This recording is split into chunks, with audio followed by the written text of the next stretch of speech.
call our regular Board of Education meeting to order at 7 o'clock. If we could all please rise for the Pledge of Allegiance.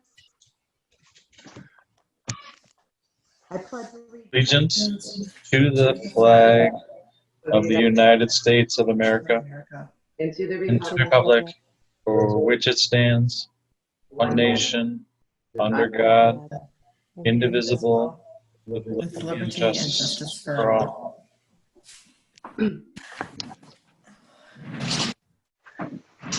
Okay, Chris, our mission statement. All right, at Richmond Community Schools, we provide a quality education that empowers students to be successful in a global community. I'll go ahead and do roll call. Jessica is absent with notice. Kyle? Here. Sandy? Here. Angie? Here. Sherry? Here. Margaret? Here. And I am here. We have a quorum. Thank you.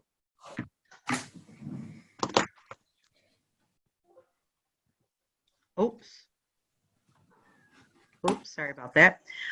Okay, before we get started with our meeting, I just want to take a moment, if we could, on behalf of the board, wanted to extend our condolences to our elementary school teacher, Lindsay McCoy, and her children who tragically lost their husband and father about a week ago. So if we could just all keep them in our thoughts and prayers now and in the days and weeks ahead. Next, looking for a motion to approve the agenda as presented. I motion to approve the agenda as presented. Support. It's been moved and supported. Any discussion? Hearing none, all those in favor, aye. Aye. Aye. Opposed? Motion carries. Next, looking for a motion to approve the consent agenda. I motion to accept the recommendation of the superintendent to approve the consent agenda as presented in the attached documentation. Support. Okay, it's been moved and supported. Any discussion, Mr. Walmsley? I'll start with the personnel report. Since we've last met as a board, we had 4 resignations. Monica Nicolopoulos, Lisa Rand, both media specialists, one at the elementary school, one at the middle school, and Barb and James Kasich, who were lunch aides at Willa Lee Elementary School. We also had several new hires since our last board meeting. Rebecca Christensen, a preschool aide at Lee Elementary School. Shelley Agerly, a COVID-19 building aide that helps out at the high school. Andriana Fletcher, who is that should be COVID-19 building aide, as well as a lunch aide at Willa Lee. Nicole George, first grade teacher at Willa Lee. Caitlin Mangan, a third grade teacher. Stephanie Nichols, COVID-19 building aide at Will Lee Elementary School. Crystal Lum, GSRP associate teacher at Will Lee. Chelsea Myers, the COVID-19 building aide at Will Lee. Kaylee Turnan, child care at Lee Elementary School. Jennifer Jones, COVID-19 building aide at Richmond High School. I don't believe any of them are here today. I received no questions regarding the claims and accounts or comments on the minutes. Does anybody have any comments or questions? I just have a quick question. Do the individuals that resign, do they indicate like why or anything like that at all? Like if it's personal reasons or what it is that they... The Kasichs indicated dealing with the COVID-19 and personal reasons for them. Mrs. Rands indicated that her students are doing the virtual option for her. And I'm going to be honest with you, Mrs. Nicolopoulos sent her letter a while back. And I don't believe it's stated in the letter. I'd have to look at the letter, so I'm not 100% sure on that one. Okay. Yeah, I saw that letter, so yeah, it did not. And I do have a paper copy of the letter that for all board members that she dropped off at the board office. So you haven't had a chance to see it. So hand it to you. Anybody else? Okay, we just want to wish those that have left us well and welcome all that have joined Richmond schools. It has been moved and supported. All those in favor, aye. Aye. Aye. Opposed? Motion carries. Next, our bond update. Okay. I made a couple of tweaks to the backup information that I uploaded to the website. So if you're currently looking, but the content pretty much the same. The athletic complex is 99.99% complete. The old blocks were around the tree that we had to take down. That will be filled in with cement this week, so it's in time for the game on Friday to be settled. So that will complete our athletic complex. The first game was played last week, soccer game, and the first home football game will be this Friday against Armada. With that, as we know, due to the executive order and the MHSA guidelines, there is a limited capacity to the complex. So after talking with Board President Telto the other day, we're going to hold off on doing the ribbon cutting ceremony. One of the thoughts we had was possibly doing something in the fall where we have an open house of all the buildings as well as the maybe the first game. So we will plan something for the community to kind of kick off it, but at this point, because of the restrictions, we're going to hold off on that part of it. At the elementary school, construction continues this week. There was a 2-week pause.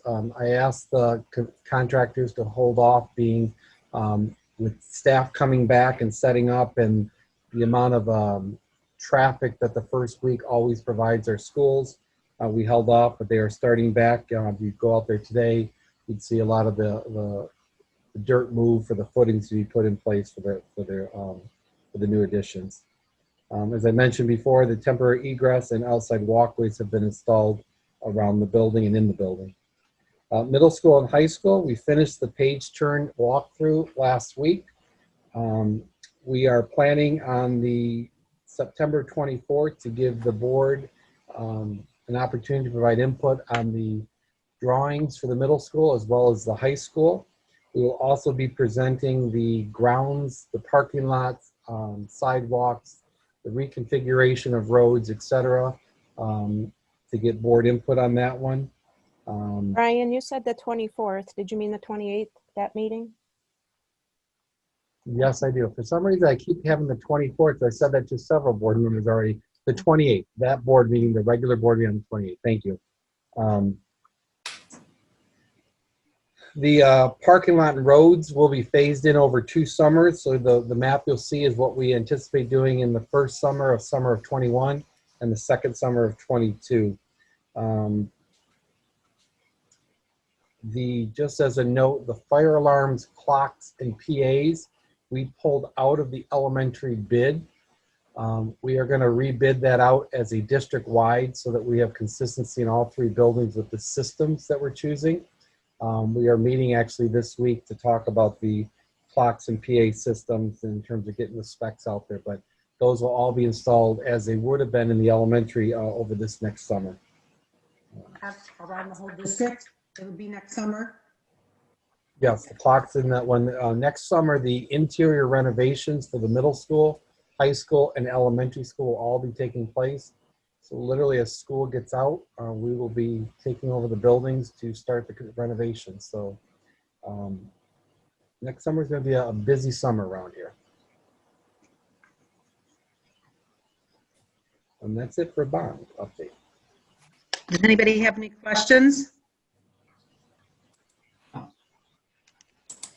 Brian, I just do, with respect to the football game Friday night, and I know that Mr. Reinhardt has talked before about the camera and people having the ability to watch the game live stream. Is there any update on, is that ready, when it's going to be? That is being installed tomorrow by DAT, and if everything goes well, our plan was to announce it that you can actually log in and see it. I know there's been some couple teasers out there for people who know about the camera, but our plan is it's being installed tomorrow. So we want to make sure it works before we publicly announce that you have that option. So I believe if everything goes well tomorrow, Mr. Reinhardt will put something out on our social media and begin getting that message out there. Okay. All right, thank you. Anybody else? Okay, thank you. Next, moving on to our presentations. The first one is the legislative impact on the fiscal year 2020 budget and the fiscal year 2021 CARES Act funds. Okay, I am going to share the screen.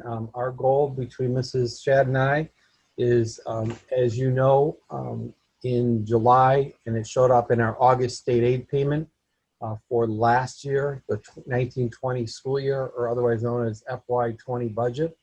The legislators cut us $175 per pupil. So we want to show you that impact. And then the second thing is we're going to move to the 2021 budget, otherwise known as the FY21 budget, to show how they increase using federal stimulus dollars, us $350 per pupil, and where those funds have been allocated. So I am going to share my screen, and then I'm going to turn it over to Mrs. Shad, who will walk through the FY20 impact. Okay, after the board did the final budget amendment to the 2019-20 budget, the legislature took some action that reduced our per pupil funding in our state revenue category by $175 per pupil. You can see Brian is highlighting that, it's in the orange color. We are going from just over 11 million in state revenue down to 10.8 million. And then it also reduces our total revenue by the same, and it's about $255,000. And we didn't make any changes to the actual expenditure section because it just affected our revenues. So if we skip down toward the bottom, it shows our general fund shortfall increased by that $255,000 to $347,180. It brings our ending fund balance to about just under $500,000 and reduces our fund equity percentage down to 3.29 when you take fund equity divided by total revenues. And for early warning, which is fund equity or fund balance divided by revenues adjusted by restricted revenues. That's some of our state revenues are restricted like GSRP, and all of our federal revenues are restricted. So that leaves our early warning legislation or early warning percentage under 5% at 4.2%. Now, what I will say is, as we're preparing for the auditors to come in a couple of weeks, we'll be making final adjustments and journal entries. I expect that actual shortfall in the general fund to be probably less than half of that 347. So maybe around 150, 180,000. And if you have any questions on that, it's pretty short and quick. And just as a reminder, board, usually when you approve the budget in June, there are many accounts that still have money in them that we are waiting for bills to come through, applying payroll that occurs over the summer, accruing payroll, etc. So there should always be a little left in every account that makes our ending a little better than what we anticipate, because we typically do budget conservative. We try to, because we don't want to have a larger problem. So as Mrs. Shad indicated, that this is good, we anticipate it when you get the audited amount, which is typically in the, I believe the first meeting in November is typically when the auditors come to you. We anticipate this to be half. And if you think about that, if we didn't have that per pupil cut, we would have actually been better off, much better off than we were. So with that, I'll turn it back over if you have any questions about FY20. Anybody? Okay. All right, then we will go into FY21.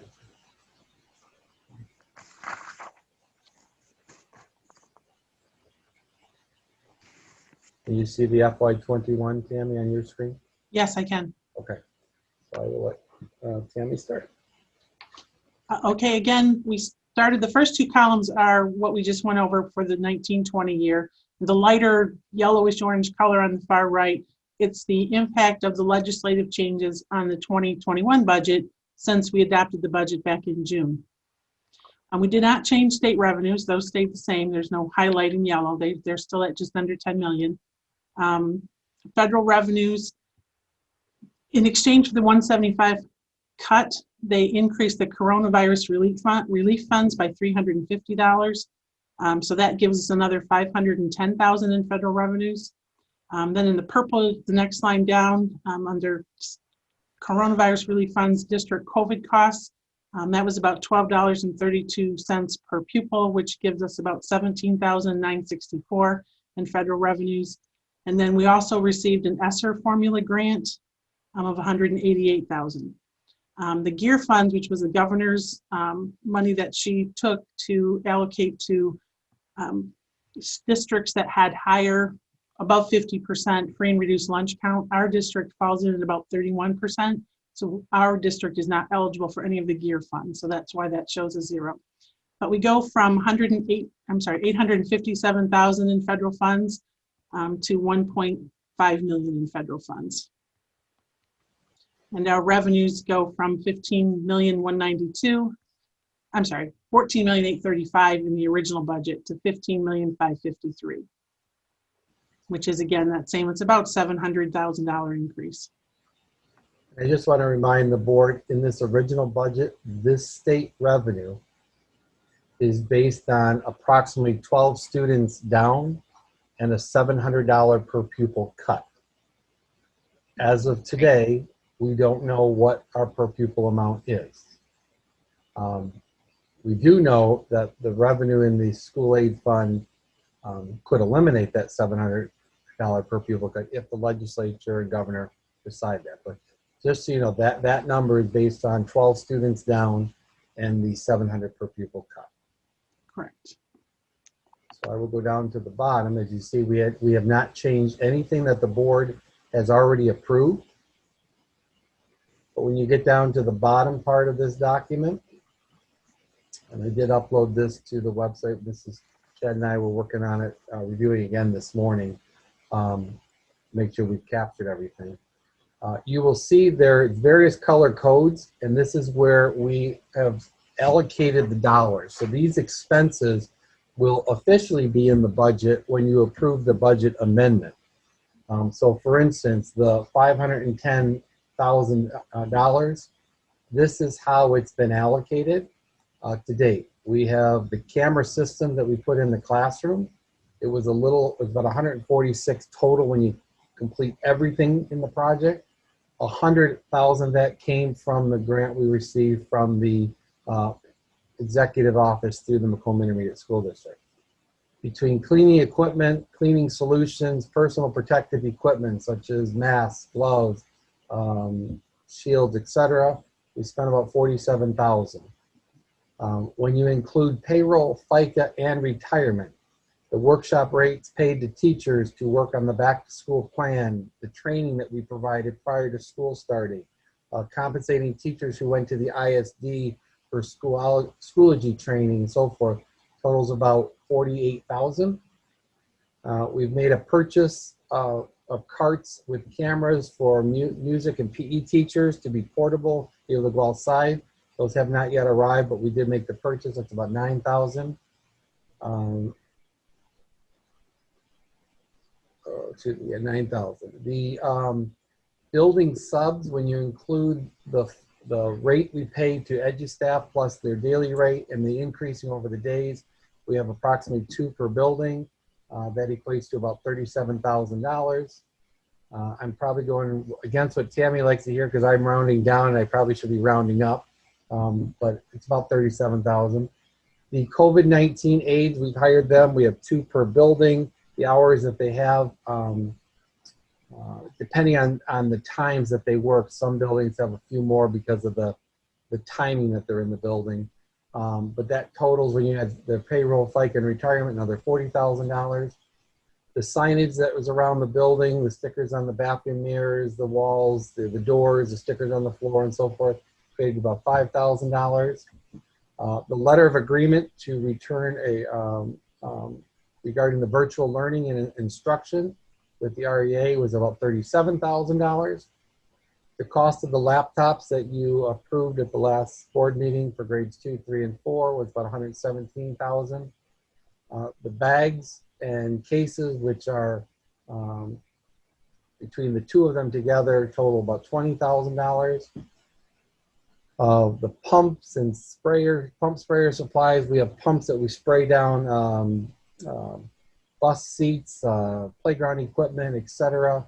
The supplies that go with it is about $2,300. Classroom wipes, we've made 2 orders, and we received 1 from the ISD, was totaling about $18,000, which leaves us about $78,000 of unallocated dollars now that we've calculated everything that has come in and ordered. I put on here, or we put on here a little note, because depending on administrators' calendars, their current calendars have them working more days than their contract requires them to. But some administrators are swapping out days, and as we go through and work towards that, the days that are over, we would have to pay them additional, so that would have to come out of this dollar value. When you go to the second one, which is the anticipated use of the 103 Section 2 of the district COVID, which we got about $12 per pupil. In this dollar value, we have a lot of cleaning solutions and 2 of the Clorox 360 machines. We have 5 of them in the district. 2 of them came out of these dollars. 3 of them came out of this dollar value up here, and those are. No, actually, Brian, the other 3 came out of the 188,000 that you'll go over next. I apologize. Thank you. You're welcome. I see it right there. That's why. So that's about 17,000. The 188 we talked about during the budget process. We have 1 counselor, 1 FTE of a counselor is being paid out of this grant. We're in the budget that has a $700 per pupil cut. We reduced 1 counselor and kept the same counselor by using the ESSER funds. The Zoom license for the district. Here are the 3 Clorox machines that I spoke of and the supplies for them. Face shields, the disposable gloves that we purchased, the cloth mask, the disposable mask, temperature check machines as you're walking in the building, as well as the individual handheld. In the ESSER grant, we are allowed to charge indirect costs, which is a percentage of the grant, to help offset the personnel hours to process all this. And for business manager or processing Judy for the POs, et cetera, it's just a percentage that we're allowed to. In this grant, you'll see there's a non-public school allocation. The way the law was written, it was based on the Title I allocation, which is a per pupil number on how many Title I kids there are. The Secretary DeVos, the Secretary of Education, guidance was to base it on Title II allocation, which is of your building enrollment. That you may have heard in the courts has been, I guess, going up through the process of being appealed, or it's been ruled that it should have been Title I and so forth. So the private schools know that this is their total amount, but they know this $12,000 is being held, I'm going to call it an escrow, until everything is finalized. So $6,900 goes to the private schools in our district. If the allocations are given by Title I, this $12,000 is additional dollars for the district. Currently, it's potentially for the private schools. That totals the $188,000 in the ESSER grant.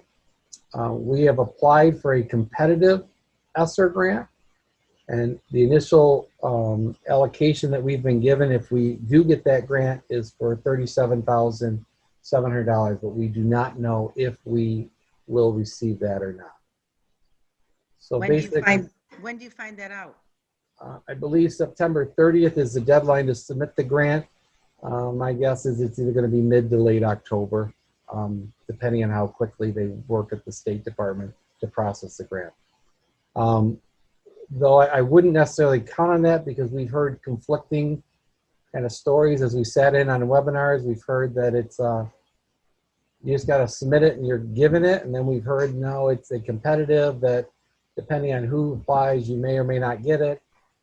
So what we were told for Richmond's allocation was at least 37 at this point. We'll know sometime in October. Okay. This you'll see, this is the money that we were putting into fund balance from the original budget. So when you add the expenses, the revenue in the expenses, because for every grant dollar there's an expense that's related to it, so it's pretty much a wash.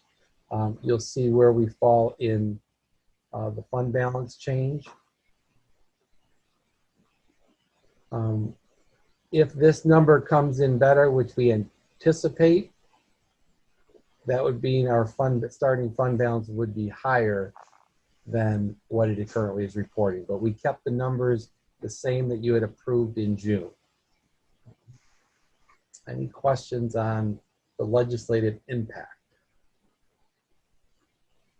Brian, you mentioned the 100,000 that we got from Macomb County.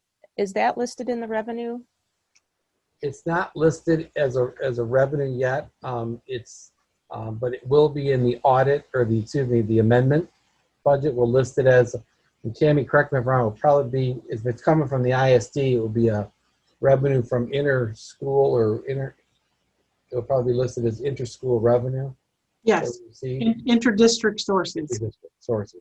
Much like we would when we used to have a IAM teacher there, and they would pay us the difference between our salary and our students. It was a revenue that we received, but there will be 100,000 that will be allocated, and you'll see 100,000 expense. Okay. Thank you.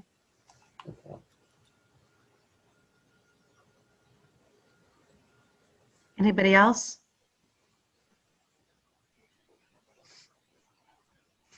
Okay, thank you.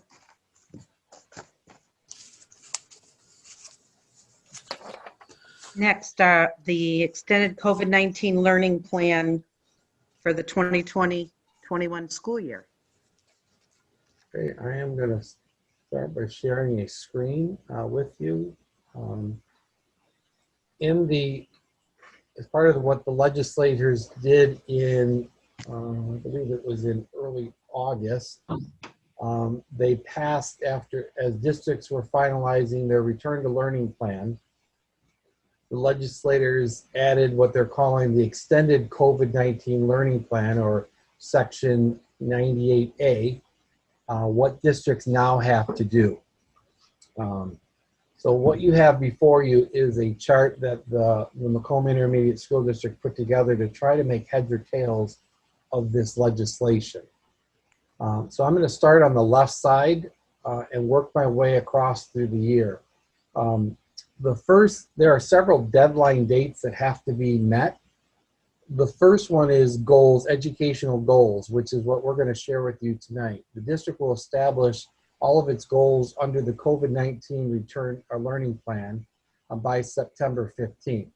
And I'm working with the principals. We've established at least a starting point to meet compliance with the legislation.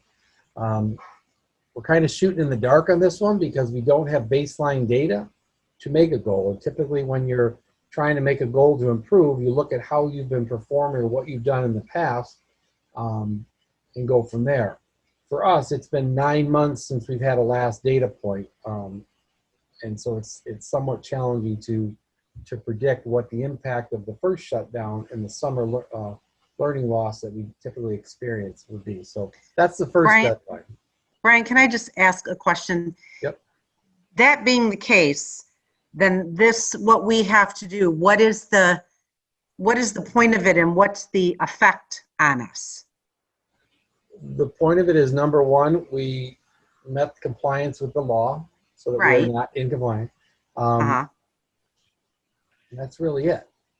But what's the effect if we're talking about that we haven't been able to test students in 9 months, but we're putting this plan together to move forward? How are we going to be held accountable, I guess, is my question, through the end of this? Or is this just because we're in the COVID and this is what we're being made to do?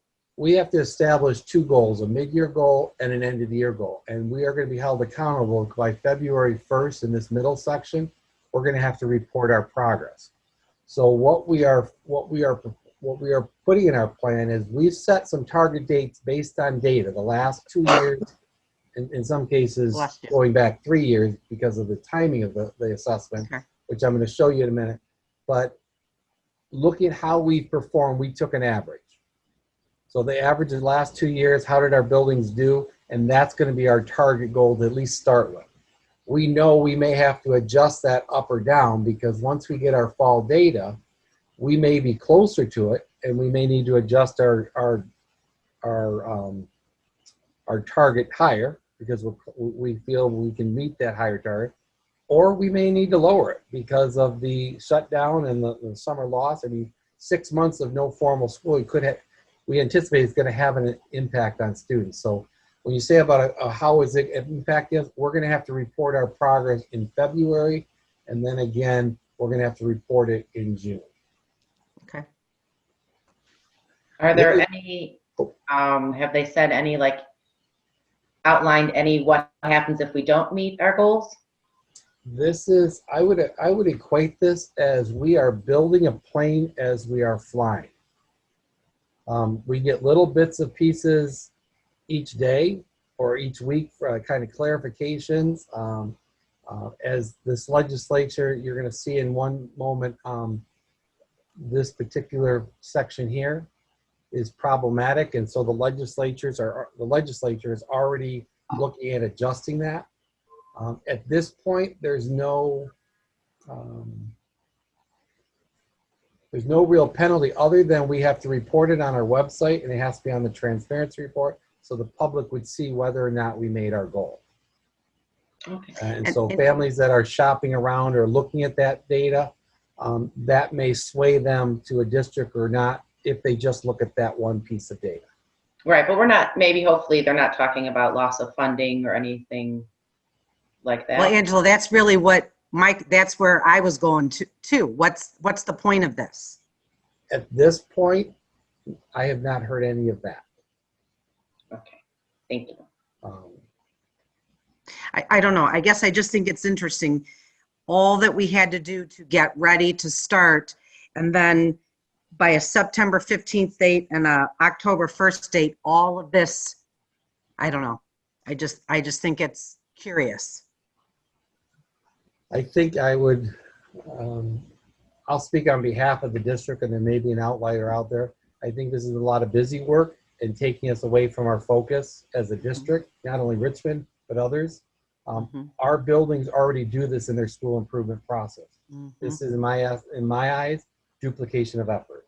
Right. We already look at the data. We already try to make improvements, adjust instructional strategy. We're doing this already and reporting it to the state in our school improvement process that is required. So I don't know the motive behind this from the legislature, why this was added, other than maybe it was their part of the return to school plan, where the original one that we submitted and you had to approve by August, I think 12th or something like that, 15th I think it was more of the governor's outline of what schools had to do and through the executive order. So I can't speak to them, but that's my speculation. As we keep going in the legislature, we had to pick an assessment that was approved by the Michigan Department of Education. NWA is one of those approved assessments, and we're going to continue doing that. Today, Pam Daly uploaded students. She was working this afternoon on that one. She's got a little bit of cleanup tomorrow, but that data will be ready for testing for buildings, I would say, by Wednesday at the latest. Then by October 1st, the formal plan has to be sent to the ISD for approval. In all of this part at the beginning, it really doesn't require the board's approval at this time, though I want to make sure we are all on the same page. So I will be bringing it to the board so we can, if there's any concerns that board members have, we could talk about it. But, and I'm going to go over what that plan is briefly.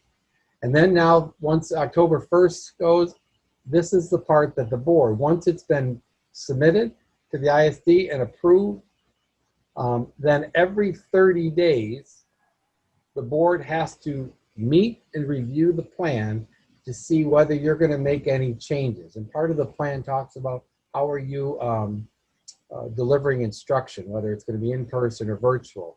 So as a board, you can make changes every 30 days.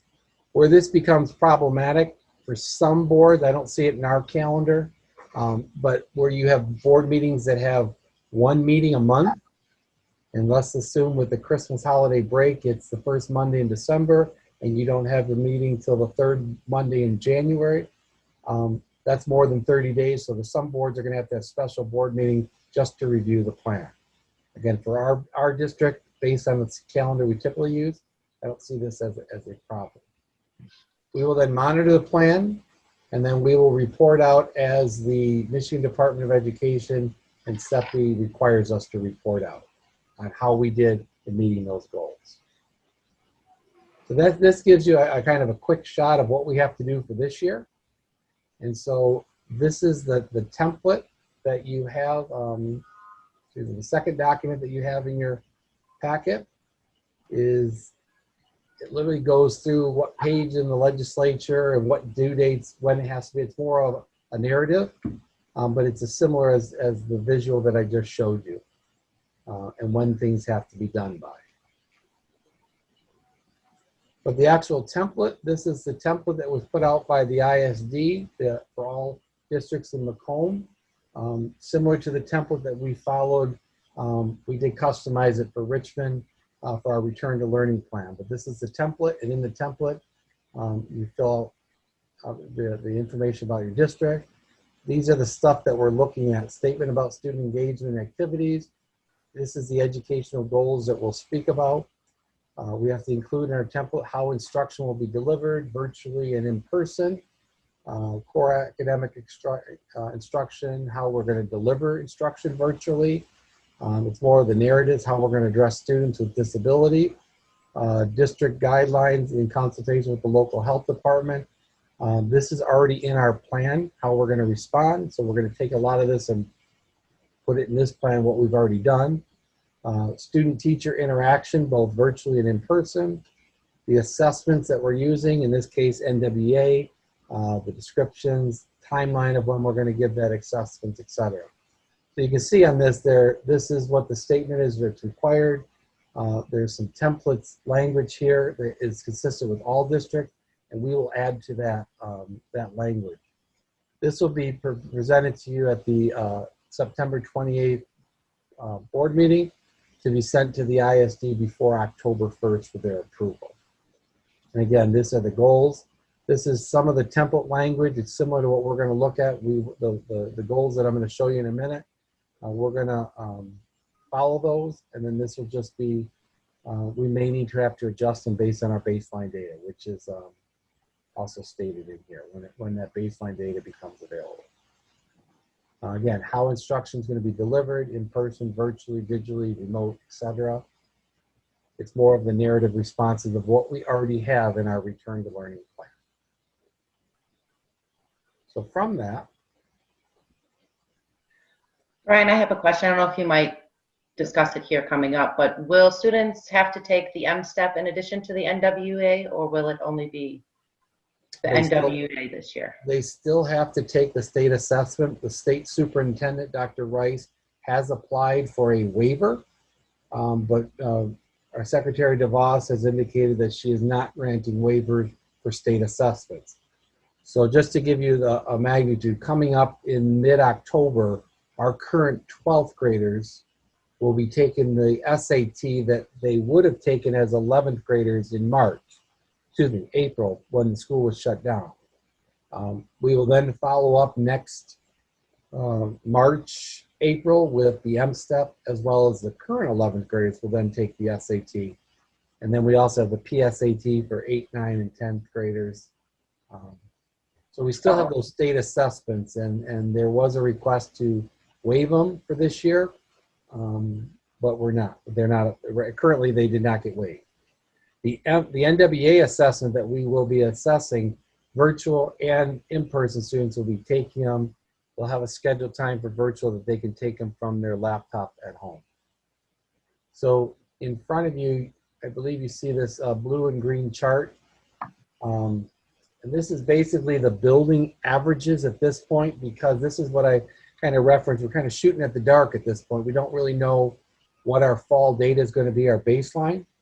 So when we look at the mid-year goal, which is using the NWA in the January timeframe, what we did is we looked at the last 2 years as a building, how many kids met their percent met projection.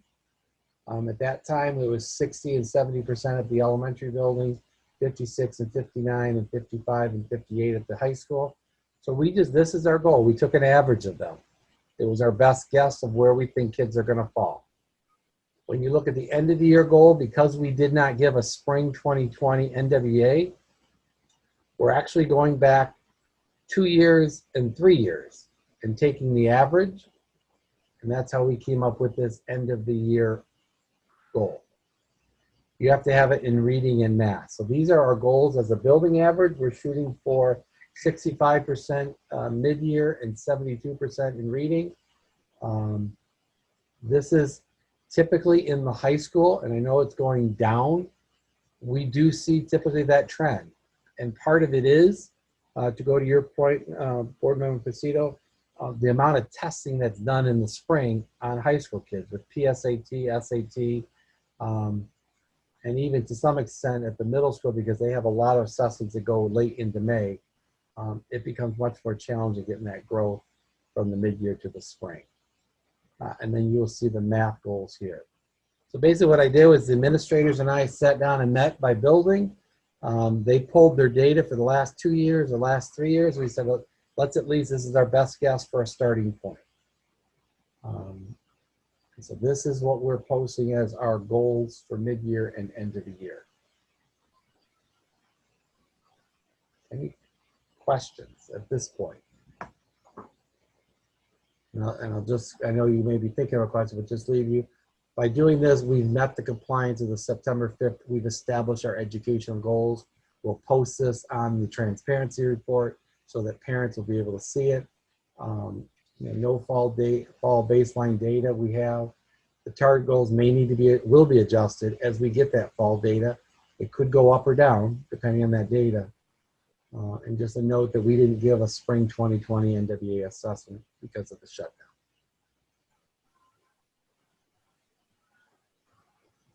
Any questions or comments or?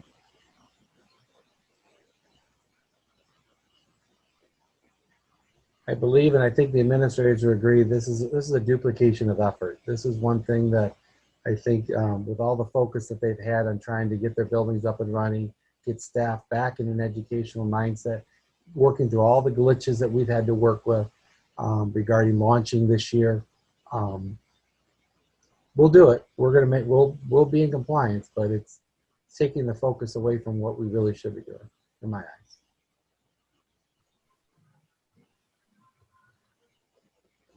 I think if any administrators have a different view, or I think that pretty much covers it. We're learning this every day. We're going through this step by step, and we'll get there. So every month we're going to get an update. Every where month, our plan is, and if we want to do something different with it, or if we want to continue on. Do we have to vote as a board every month to approve it? Is that what you're saying? once the plan is approved by the ISD, which has to be by October 1st, then as a board, you have to hear public comment on your plan. You have to kind of go through your plan. Are we still going to do this or offer this? And you have to endorse it every month. And part of that is you have to endorse it after there's been public comment about your plan. So it would be an action item. Means vote. Correct. Yeah. Not just. I would phrase the language as the board would authorize the superintendent to continue the extended learning plan as is, unless there are changes that the board wants to make. Okay. Okay. This is suspicious.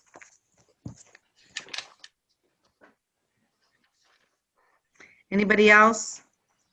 Any questions or comments? So we would get the public comment and review the board meeting before and then vote at the next board meeting. So we could consider if what people had to say You about have to review it and authorize it every 30 days. So if So we're gonna, if that I'm would gonna happen bring at this the- to you on the 28th, if you wanted to follow that model, Mrs. Fairchild, then on October Sixth. 12th, I would have to bring it back to you to review, hear public comment, and you authorize it then on the 26th. We just got to make sure that between authorizations, there's no more than 30 days. The legislature they are tweaking that to be basically once a month. So if your meetings happen to fall 37 days apart, you're not penalized or you're not out of compliance. Because that was, And why wouldn't we want to do it all at the same time? well, that you could. I could bring it to you. No, and say, I'm asking Chris, why, sorry. or Why anybody would else, we what their not thoughts. want to?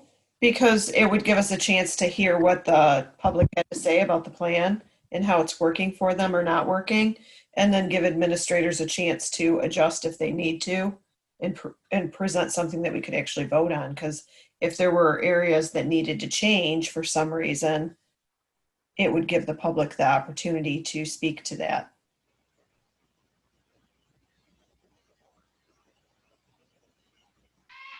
As opposed to them speaking to it and doing it all in one meeting, is what you're saying. Right, because you're not going to retype that section of the plan that you're presenting. I guess you could do it with the amendments. What does anybody else think? You know, I just think that it's important for us to make sure that we're listening to what they're saying about the plan and how it's working for them. And if we need to consider adjustment, then we would. I prefer personally to have all our presentations the first month or the first meeting and then vote the second meeting every month anyway. Kind of what. In the hopes that we make that 30, because I'm just looking to, what if we don't make the 30-day between If we do the it, if we do first it and the second meeting? if we do it the second meeting, it doesn't become an issue until Christmas break. Until Christmas break?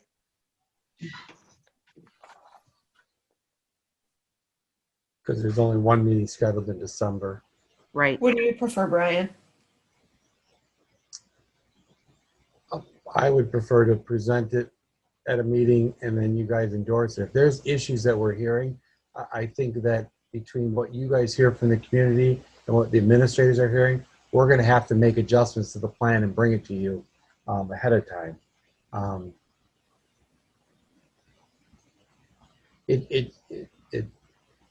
I'm trying to keep the administrative team focused on their building, what's in their building. And now this is twice a week that we're pulling out to kind of look through it rather than a kind of I would say once a month, because it would be more than just one conversation I'm having.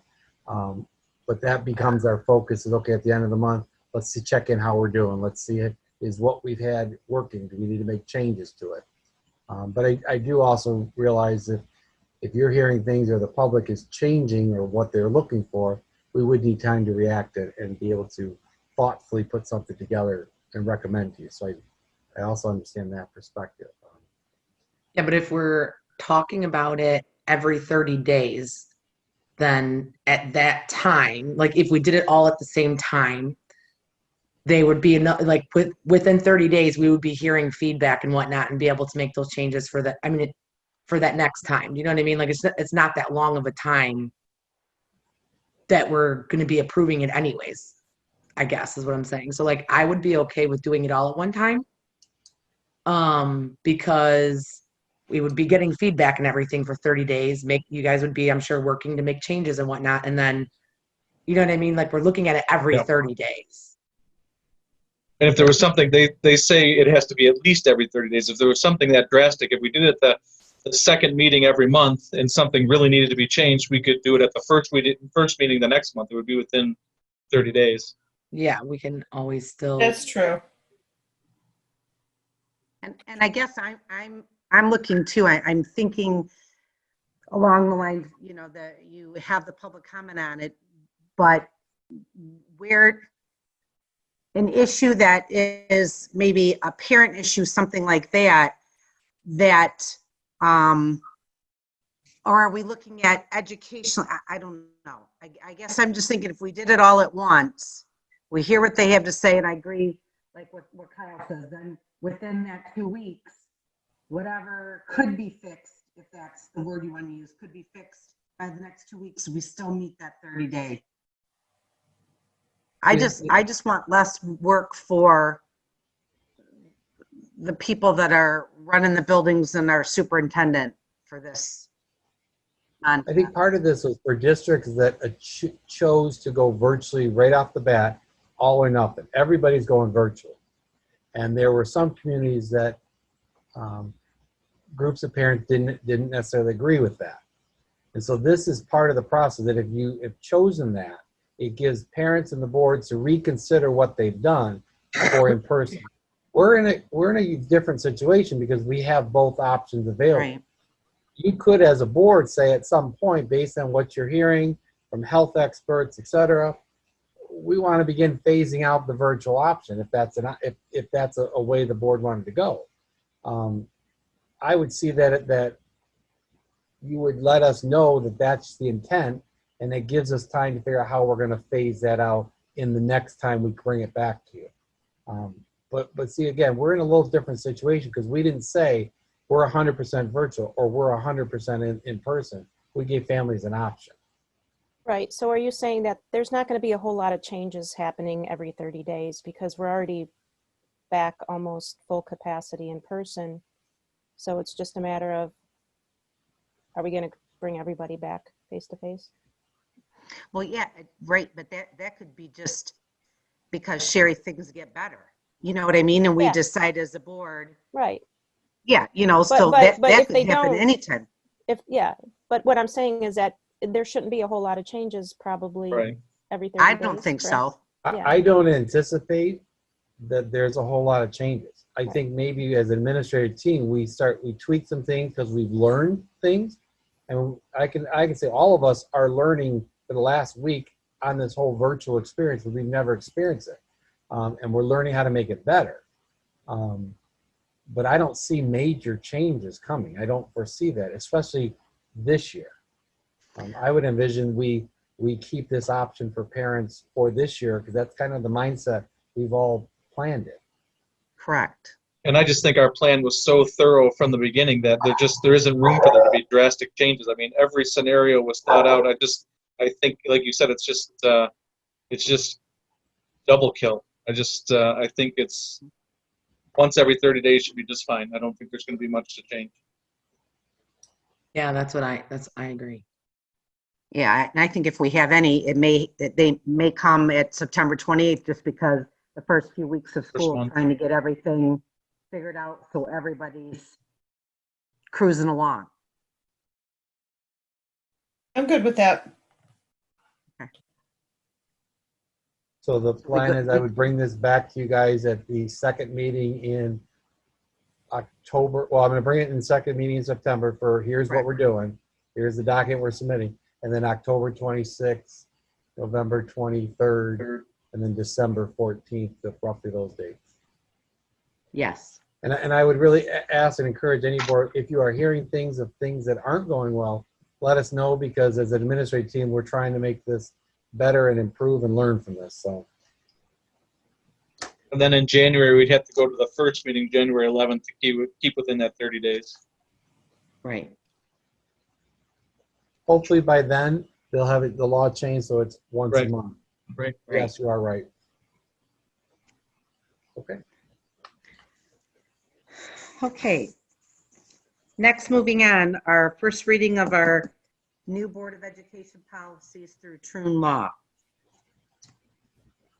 Okay, there is a lot of policies, and I just want to kind of go over, just to recap, when we were going through the budget process, there was a conversation about moving our policies from Neola to Troon. Neola is a national company that writes policies for many states, and oftentimes there's differences in within each state and so forth.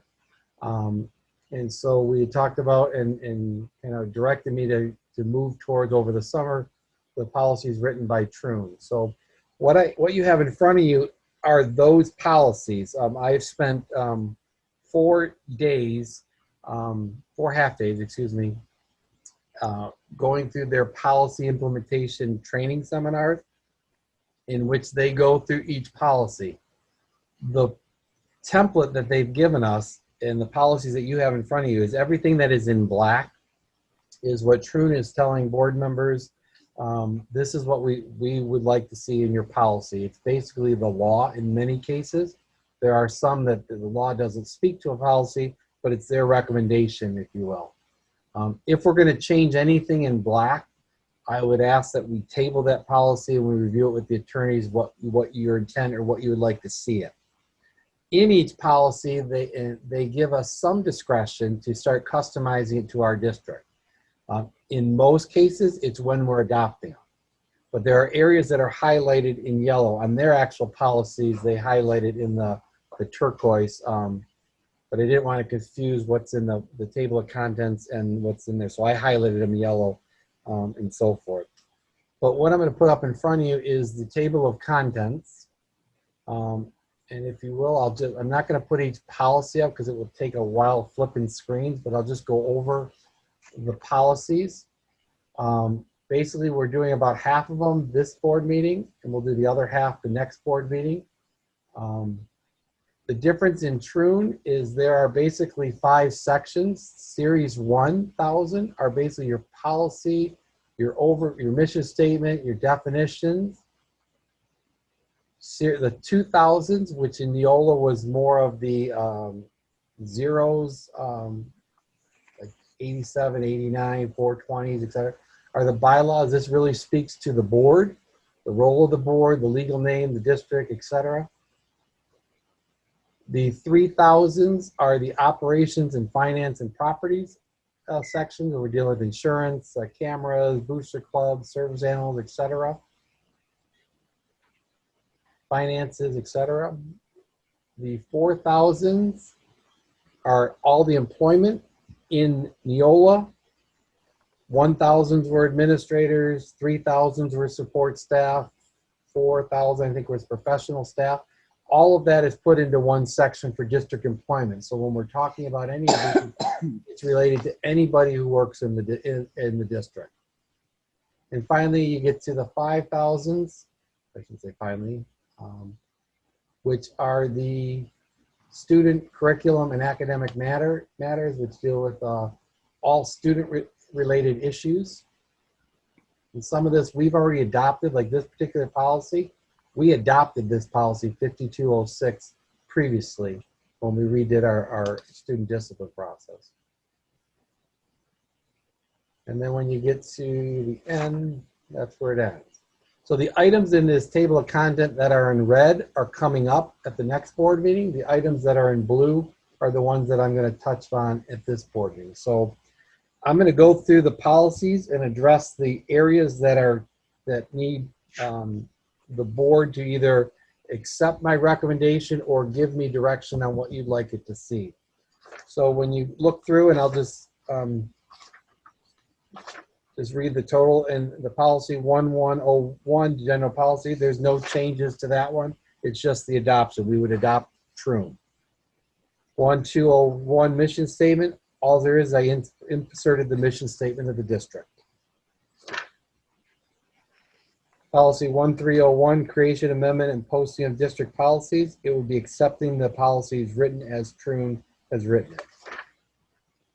1401 definitions, I inserted the district name where it was required, and that's it. Everything else would be accepted.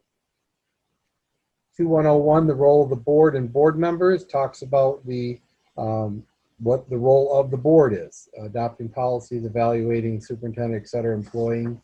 On the second page of that is a recommendation that the board has some discretion on. Our practice is option 3, typically, and that's the third option. The superintendent signs the contract for teachers on behalf of the board. We give them an individual contract every year. So I send out in September their individual contract to about 85 teachers. They sign it, I sign it, they get a copy, it goes in their file. If you chose any of the other ones, either the board has to approve it or the president and secretary. I would recommend keeping the same policy as I sign them. The other section is in section 7, adoption of the budget. It is optional. You do not have to keep this language, but you could. The board will maintain adequate fund reserves pursuant to policy 3202. And when you look at that policy, it basically says your fund balance you would keep, your overall fund balance you keep would be at 7%. And when we looked at 7%, the early warning fund balance hovers around that 5%. So when you get to that policy, you can change that number. You don't even have to include that if you don't want to. The benefit of including this is when the budget that I bring to you has to have a fund balance of whatever you designate as a board. So that number 7, we don't need to have that option in there, is what you're You do saying. not need to have that option. That's true. And so you can take that out there, and there's no requirement that you have a fund balance at a certain percentage. So if the board does not want that and wants to keep it as broad as possible, and less restrictions on the board when you're approving the budget, we can take that out. Anybody? I'm good with taking it out. I'm good with taking it out. I'm also okay with taking it out. Yes, I am too. Okay. Angela? Yes, I agree. Okay. I will take it out, and so when you approve that, will be gone on the next one. 2102, the district's legal name is Richmond Community Schools. We did verify that with the school district's attorney. So everything that we publish is Richmond Community Schools, and we got to make sure that everything we submit to the state says Richmond Community Schools. 2103 talks about the district boundaries. It gives our official address of the district as well as the board's official mailing address, and that we are part of the Macomb Intermediate School District. 2104 is a student representative on the board. This is an optional policy. As you can see by the table of contents, it's highlighted. This, if you don't want to have this, we just simply put intentionally left blank, but I know we do have a student rep. So the policy is written to it's similar to what we've been applying, or how we've been using a student rep. So my recommendation is the board would select, instead of the high school student board, would just select the student representative in a manner developed by the board. How you guys choose to select it, whether it's an interview, application. And the student would be selected in the fall, serve 1 year, or until they graduate. So I added until they graduate because that's typically been the practice. But if you wanted just to have 1 year terms, we can just have 1 year terms. So Brian, are you suggesting that we as a board choose the student rep rather than the high school students? We've always done it that way. Okay. We do it, Angela, as a interview process. Usually we get with the high school principal, they get the information out, we have a interview packet, they fill out the stuff, give it to us, and they're usually 2 or 3 board members sit down and interview and pick somebody. Okay. So what Troon originally had was high school students may select their student representative by whatever's been developed by the building principal or student council. I changed it to what the practice was in the district. So if you want to keep it the way you've been, I would recommend this change then. How many students have applied in the past? 7. Well, the 1 year we interviewed 3. Another year, I think we we had about had 7, a couple. didn't we? Huh? Didn't last year we have about 7, 5 or 7? No, no, it's never been more than 5 kids. It was around 5. And we did the 1 year. I'm trying to think of who the it was Haley. That recommendation, there weren't really kids interested, and that recommendation came from the principal that Haley was a student. She was young. Grade-wise, we had always gotten somebody that was either a junior or a senior. So that's when we picked Haley, but it really just depends on the school year and kids, how they're interested. And it isn't, Angela, it isn't always a kid that's even on student council. It's been kids that just, they're Sure, I interested. guess I just feel that maybe the student body should pick their representative rather than the board. Oh, okay. Well, I'm good with how it is. I think it works just I fine. think it works well because it's a big commitment. They have to be willing to go to those building leaders and get information. Well, it could be an application process still where only so many people are qualified or on the ballot, for lack of better words, and then voted, not just anybody able to be eligible. I think sometimes when you make it like the students voting that position and it becomes a little bit maybe more of a popularity contest. Well, that's what I'm I saying. agree with that. There'll have to be criteria met, maybe a GPA, a certain other types attendance, and criteria they would have to meet so that it wouldn't just be only the popular people, up there. It would be hopefully the best representative. Yeah, and then I also feel like they normally they would be like class president already, and then so like this is an opportunity for somebody different, I guess, to have some kind of role like that for their student body. Is there any criteria for somebody to apply, or can it be anyone who's interested, like seriously interested? The Is way the anyone that's- policy is written here, it would be whatever the criteria. So if you guys select, we'd like a student rep, and you're going to do 3 board members, you guys could get together and say, okay, this is the application, this is the criteria we're looking for, and then we put it out to the students. And then when the applications come back, you review it. Yep, and then interview. So it's listed as a board, you can decide it, what that criteria is. And kind of the nice thing about that is it allows flexibility as the student population changes and demographic change, allows you to relook at that and maybe there's something else you want to focus on. Maybe you want someone who's going more in a political realm rather than just anybody, or someone who wants to become an elected official, and that you can establish that criteria and be as broad as you want or as narrow as you want. And while I understand, Angela, I understand your point, I think it's also nice that the kids get an opportunity to go through an interview process. It's life learning. I just think that's good for kids that age, because they don't really, that's kind of like their first venture probably into something like that. Sure, I can appreciate that for sure, and the learning process involved and all that. But I'm very, student-centered learning, so that's just, something that I feel our high school students should be able to choose. But I understand They are able to from choose. too. They are able to choose. And Well, I mean, it's a very student-centered thing that we do. Absolutely. I'm saying I prefer We're the giving them a the chance other to option interview. that Brian suggested rather than us picking. That's all I'm saying. Even though I understand where you guys are coming from. So I don't see any criteria listed on this policy. So is that something we'll discuss, or do you have something already since you've done it before? Yeah, well, we wouldn't put the criteria in this because the criteria could change. This policy just states that we want to do this.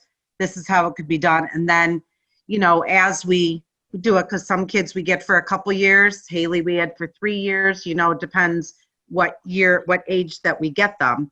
But I've got because we had Lexi 2 years, I believe it was. I can go through my stuff and I'll get everybody what that was, how we did it, because I don't know. Chris, were you interviewing? Correct. It was you and I think the last Yeah, time. They had to get letters of recommendation, and they had to write something, and they had to have I don't recall if they had to have a certain grade point average, but I think they did. I will, They filled Sherry, I will look through my stuff and everybody, and I'll get it so everybody can see it. And hopefully we can start having our meetings back in person, and maybe we can get going on getting a student involved. I think this year would be a really good year to have a student voice. It's always a good year, but I think this year is important to get working on it.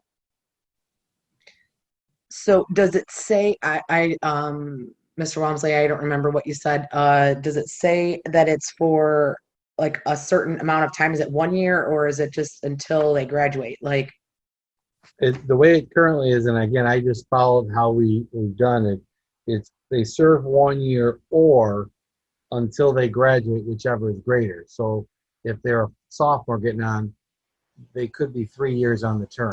If you don't want that, if you want to do 1 year terms and every year you look for a new student representative, you could do that one.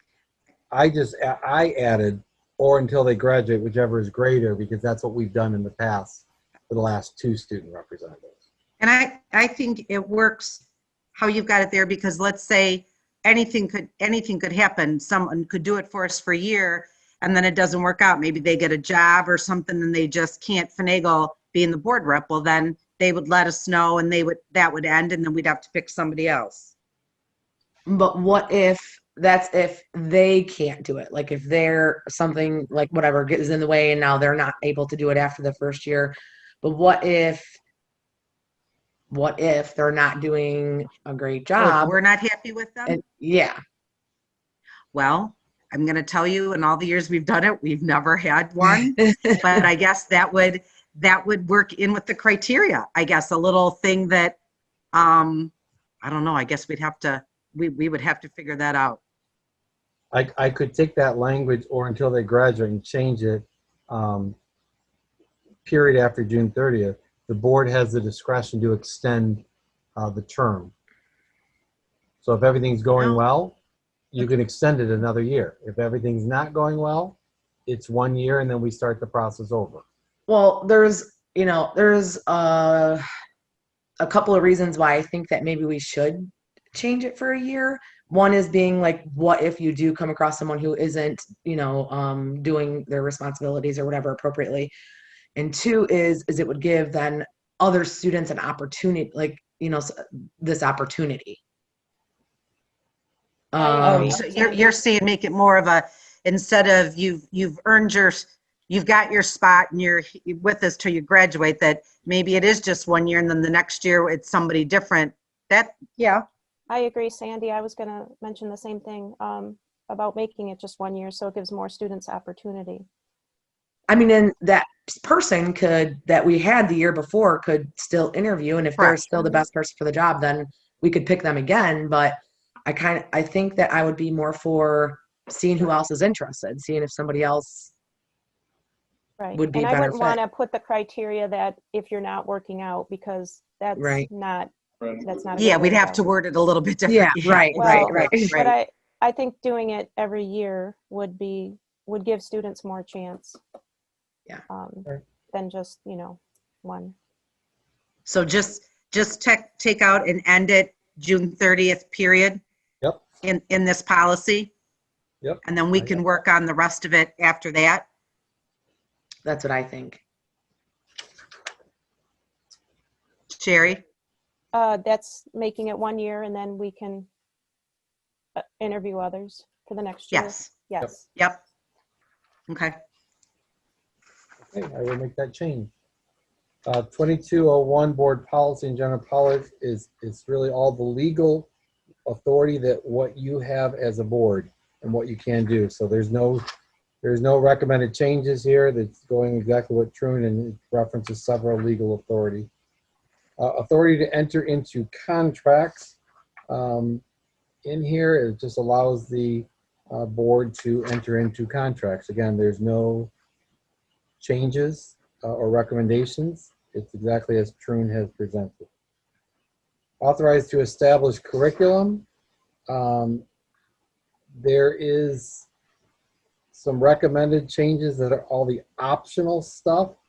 At this point, I would recommend that you just put the reserve language as Truan has recommended when there's a hold or a placeholder. But on the optional stuff, we not put in as board policy. Doesn't mean we can't do it.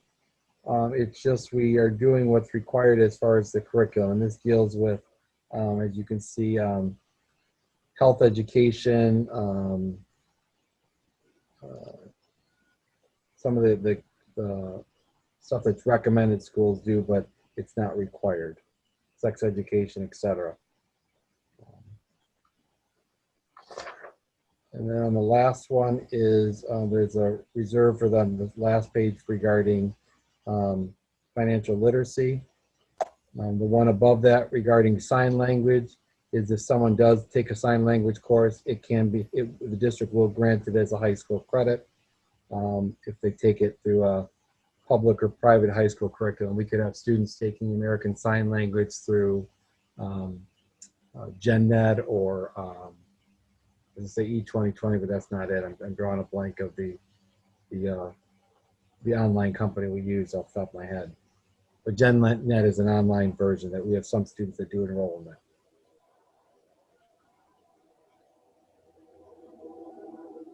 (2301) is conflict of interest. It's all basically what the law says, so it's just adding the date when it would be approved. 2302, which is Board Code of Ethics. There's nothing in here that is that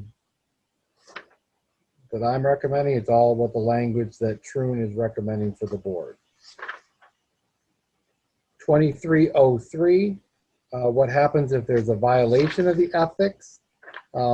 There is a spot in section B that the board can choose. You can either have the president initiate an investigation or the board may initiate an investigation by a vote. Again, this is a board member violating the ethics. My recommendation would be the board make the initiative to do an investigation if there is a board member who has violated the ethics. So this would be something that, if you're good with that, we can leave it. Or if you want to leave it, you want to have the president initiate the investigation, you can do that. Works for me. This works. Okay. I'm going to, again, if something doesn't work, if you can let me know and then we can have the conversation. But 2304 is gifting. It just basically says, again, there's no recommendations by me, is that we will not solicit or accept anything of value. And so forth. This is regarding board members. 2305, board member reimbursement. This is if you were to travel, you would be reimbursed like an employee would be in this district if you had costs, such as mileage or meals, potentially conferences. It does say the option, you don't have to have this, but on number 2A, it talks about you will try to carpool to avoid duplicate miles if more than one board member is going to the same place. Meal reimbursement. Those are the dollar values we use. So if you're at a conference and you're an all day and there is a meal reimbursement, you will be reimbursed. It does not allow for reimbursement for non-board members, such as if you took your spouse to the conference with you, their meals would not be reimbursed. This is only if it's in the budget, right? Because we don't have a budget line for these items, correct? Correct. Correct. And it's the same thing with staff when we get to this, is that though it says this is the reimbursement amount, if there's no line item for a budget, then they wouldn't, then we wouldn't be reimbursing them, or it would have to come out of a student activities and internal account.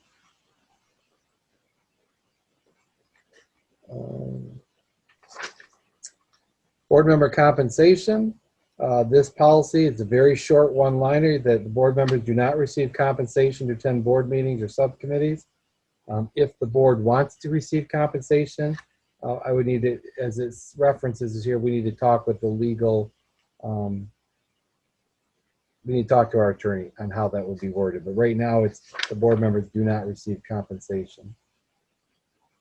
2401 deals with board member elections. And basically, this is just the law regarding elections and when the elections are held. 2402 talks about acceptance of the office. You'll see this is in green. I actually went to the Michigan Department of Education. There's the link right there to pull off the oath of office that's red and just put it in there and where you can find it. When appointed and elected board members have to be sworn in and sign their affidavit on that aspect. 2403, board members' terms in office. Our board has 7 members, and they're elected for 6 years. Everything else is. Is there a reason why the option of 4 isn't considered? Because law is that our terms are 6 years. Could be 4 to 6 years. What law is that? There Why is is No, it it's on not. here? It can't be 4 to 6. there- The law was changed a few years ago. Our terms used to be 4 years. They are now 6-year terms. Why is 4 listed on here then? there is Because it used to be 4. there is language in the law, and I'd have to do more research on it, that there allows some districts to have 4-year terms. But Margaret is right in terms of, at one point, the law changed to move everybody from 4-year to 6-year term. But there are some districts that have an exception. And if that's something the board wants me to look into further, I can provide it. I'd have to talk to, I don't know the election law that well, but this is from Troon because they represent some districts that have a unique situation of 4 years. So they had to apply for that or something? I don't know. I don't want to say something that I'm incorrect because I don't know much about it, but there are some boards that have 4-year terms. And again, it could be ISD boards that run under a little different rules than regular school board because they also represent intermediate school districts. So I can look into that, but we always had 6, or we've had 6, I should say. And that's why I just chose 6 on here. Well, yeah, I mean, who would want 4 when you can have 6? Exactly. I think 4 would bring out more board members, or maybe Yeah, more that's people what that I'm would be thinking. willing to try The it whole on. reason they changed, I the mean, whole reason they changed 10 the law in the years. first place. 4 is less than 5. What do you People, mean, that's why Margaret? they, What do you what's mean that's that? why- What do you mean that's why they changed it? Why? because Sherry, this is just my personal feeling.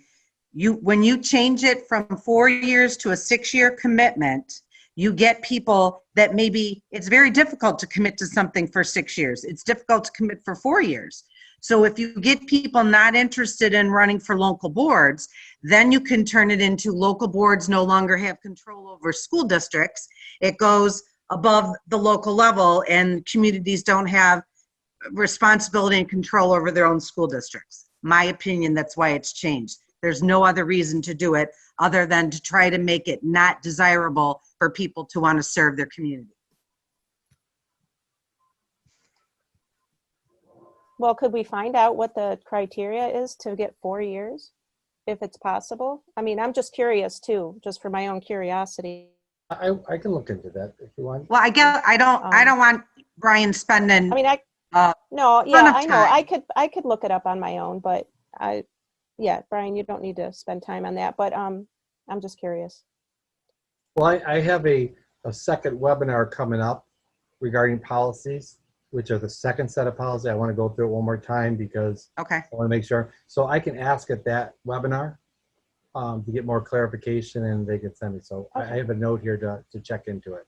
All right, thank you. It's I believe it's like October 7th or 8th, October 8th. So I won't have it for the next meeting, but I can get you the information.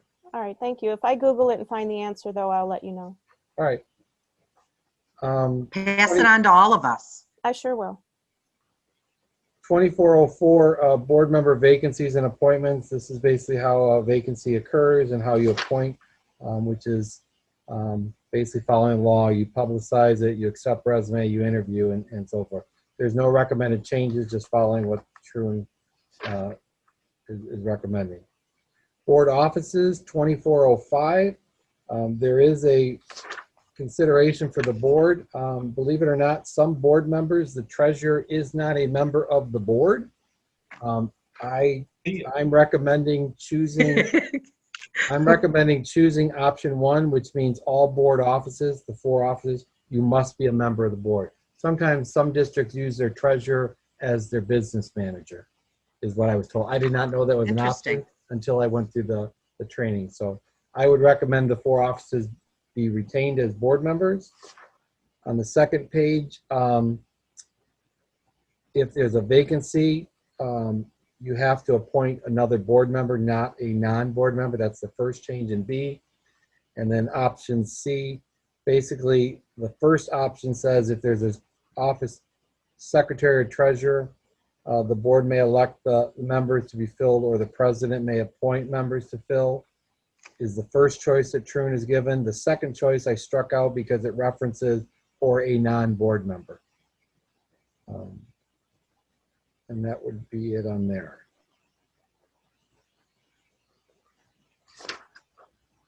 (2406) is board offices and duties. No changes there. This is what Trune's recommending as the offices, the duties. 2501 deals with meetings. Again, no change. It talks about the, I should say that. On the, I think the 4th page, number 2, if a board member is absent due to military duty, you do have the allowed that they don't have to physically be present, so long as but they can participate, so long as the quorum of the board that's present is in person. That's not due to military duty. I'm sorry. Yes, I apologize. Right? Yes, not due. Thank you. Not due. So if you had a reason to be absent, you couldn't come to the board meeting, but you still wanted to deliberate, we have the ability that you could still deliberate, vote, so long as there's a quorum sitting there at the meeting. And this is assuming the virtual meetings we're back to normal. Letter H, it says we'll follow the Robert's Rules of Order as our parliamentary procedures. That is optional. You don't have to have that in there, but since that's what we do, I left it in there. 2502, board meeting agendas. We typically have we just follow the superintendent or designee in conjunction with the board president or designee. Basically, it's the superintendent and president that set the agenda, but there could be a situation if the president is not available, she could designate the vice president. Not a lot of people I would delegate other than, from a central office other than Tammy, but it does allow that if for some reason I couldn't do it. Voting requirements, 2503, there's no change. You have to, it just follows the law on that one. 2504, public participation. The insert is how long we want public to speak. I kept 3 minutes as a recommendation. That's what we currently do. 2505, board committees, allows the board to establish board committees on what you, depending on what you want. 2506 talks about you can choose your board meetings to be calendar years or fiscal years. Some boards have their boards be July 1 to June 30th. We currently do a January 1 to December 31st, so I kept calendar year. The optional part is what would be minimally at an organizational meeting, which we talk about the election of officers, the schedule of the meeting, and designate where meetings will be posted. But you can, in this language, add other, as the very last sentence says, you can add additional organizational meeting items. Just clarifies the superintendent runs the meeting until the president is elected. And then the superintendent turns it over to the president.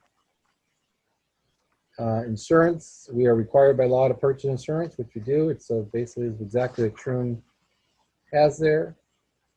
3102, smoking and tobacco products. Drigs, I don't realize that should be drugs. I will change that.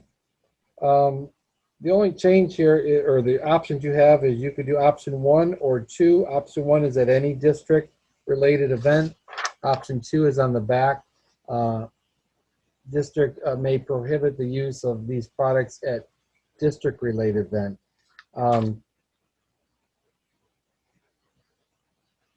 Basically, if the district is running the event, we don't allow smoking. But we could have an event that's an off-campus event where people could smoke. In that case, we really can't regulate that. What does that mean? Let's assume we are at Hamlin Pub and they're doing a fundraiser where 10% of your bill, and people go outside to smoke cigarettes, but it's a school event. We really can't regulate that. But if it's a district event here on site, there's no smoking on site. So it's really, our position is that any district related event where we don't endorse and promote smoking. At the very bottom, this is regarding alcohol. This is another new one that I learned about that I did not realize was there.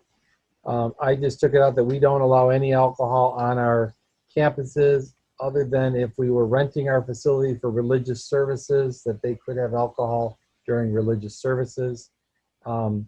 You do have the option that for non-school functions, the district, you could require insurance and allow people to have alcohol on property. I would recommend we not get into this and go down that realm. I think that could be problematic for us, is my opinion. 3103 is copyright. It basically is the law that we are not going to copyright. Copyright compliance, again, no changes there from recommended. 3104, security or school cameras and monitoring. I added the language. It was not a recommendation by Troon, but I added the language virtual classroom instructional technology because that is new for us, that we allow cameras and recording devices. Visitors, option A, number 2 is truly optional, but I would recommend that we allow people visiting our schools during instructional hours must first report to the office. We sign them in. We figure out who they are, whether it's identification or many times we know the people, but identification, their purpose, they wear a badge, and then we take them where they belong on school property. So, I mean, we already do that. So this is just basically putting it in policy? Yes. You don't have to have it in policy. I don't have any problem with it being in there. I'm just looking, saying we already do that. Correct. We escort them where they're going. Depending on the person and their purpose, they may, if it's a PTO president who's in oftentimes, they're there. They go to their office, they do their thing, they pass out things to put in the mailboxes. There may not be an escort there, but if it's maybe the school photographer that's coming in, we take them down to the area that they're going to be at. Someone who may not be there on a regular, vision and hearing, someone's taking them down to the room that they're going to be at because they may not know. Those are the cases where we would escort them. All right. And the last one is, on this policy is,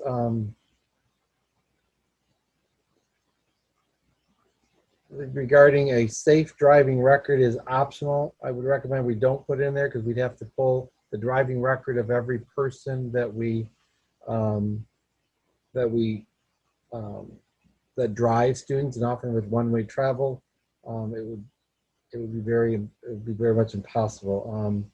The proof of insurance, this is a new one that Truman is recommending or putting in the policy. You can see it's not underlined that we should be able to see or know that they have insurance before students get in the car. So we're probably going to have to adjust our one-way driving permission slip to have, maybe attach a copy of the insurance to it, or that will have to be worked on in the implementation of the administrative guidelines for that.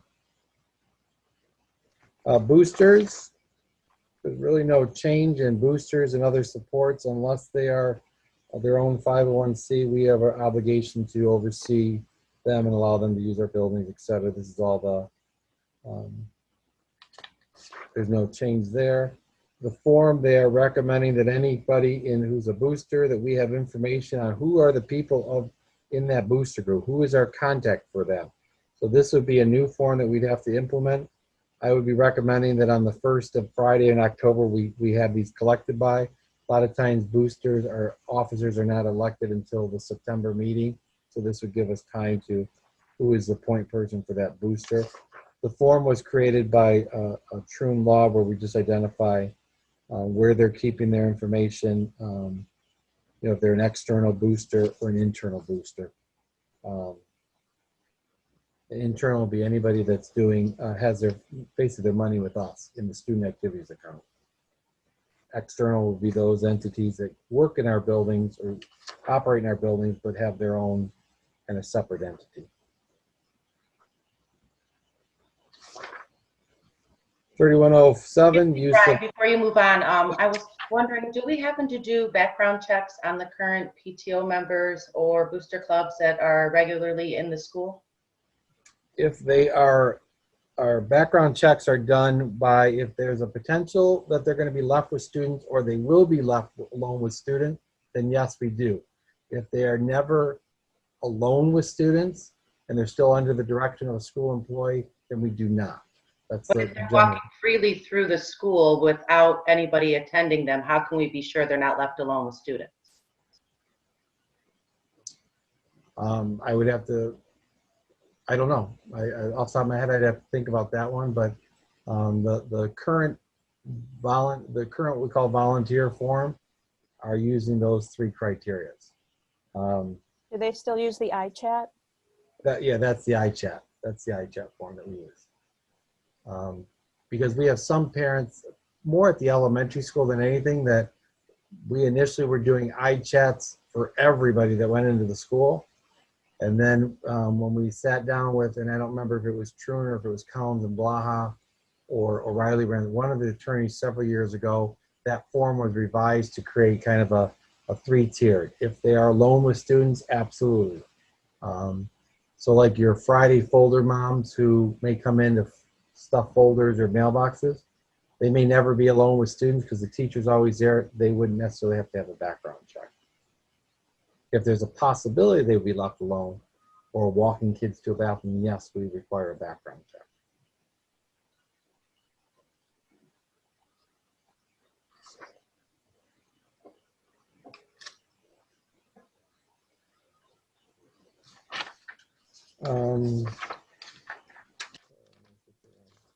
Use of detection dogs. This is basically allows us to do it. Again, there's no recommended changes. Use of service animals.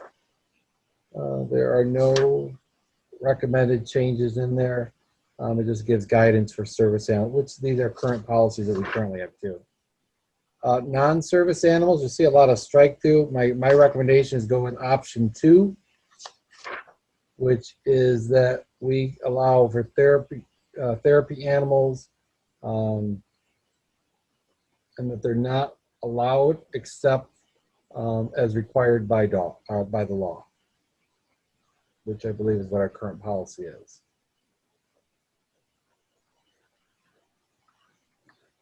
(3110) is data breach and response.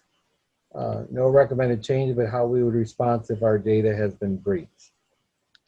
3111 is drones. Again, no change or no recommended changes.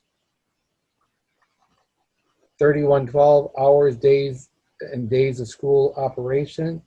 It just basically follows what the law is that we have to do and is consistent with the MISD's common calendar. This is a subject of bargaining that we have to agree upon in terms of the calendar. It's the current subject of bargaining. 3113, Social Security numbers. The only identification there is these are who would have access to Social Security numbers. My recommendation is adding the link, which would be the payroll and benefits person in that case.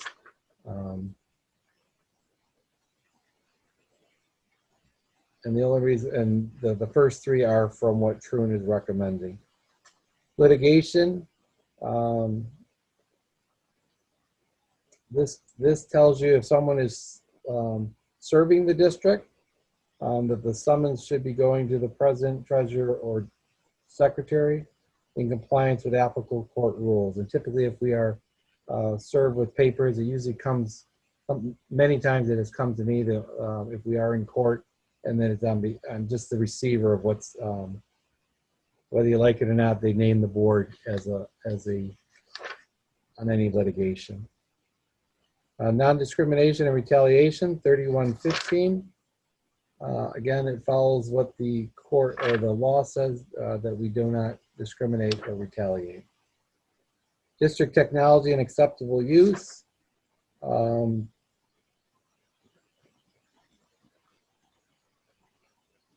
We define inappropriate materials for minors as obscene child pornography and other materials that may be behind. It's very broad. There will be follow-up with the actual administrative guidelines and forms that we use for the technology use agreements that we give for our students and staff. Hey, Brian, Yes. on the top of that district technology and acceptable use is a spelling error in acceptable. All right, we'll grab it. You can let me know, Marlon.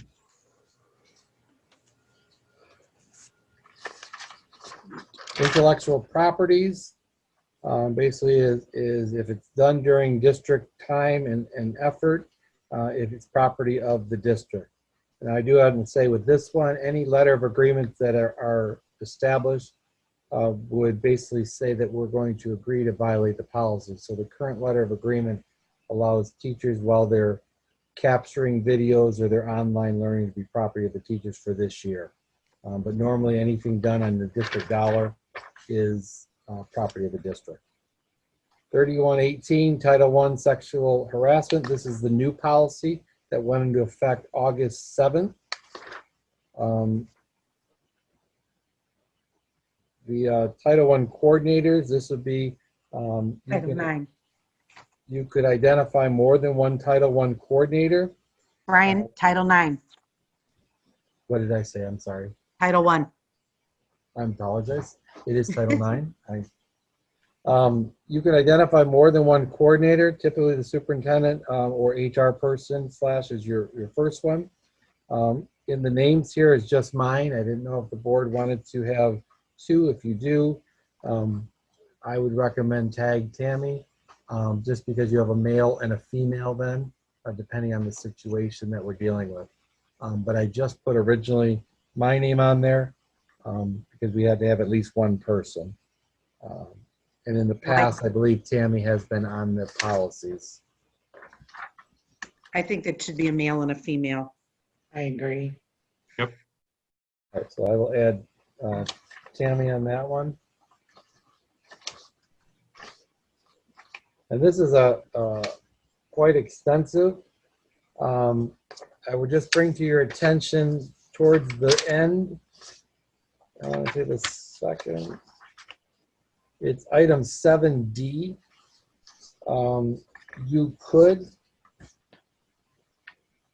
You may choose to add appeals grounds if you want to. The recommendation when we went through when I went through the Troon is that districts do not choose this option. That's why I struck this one out. But if the board wanted an appeal ground regarding Title IX discrimination or sexual harassment findings, you could. There's the form that would be used, which would be attached to the title. And again, I would submit the form to, on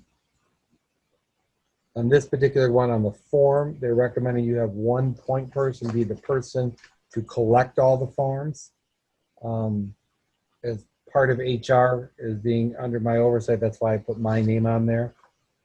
You'll see the sample letters in this that Troon put together for district, depending on the stage of the investigation and kind of so we don't have to guess at what needs to be in a letter. It's more of a template and a kind of, I want to say, a fill in the blank of what you found and so forth. 3201 is accounting. Just maintains that we're going to follow law and keep our records according to the law. Budgets and truth in budgeting taxation.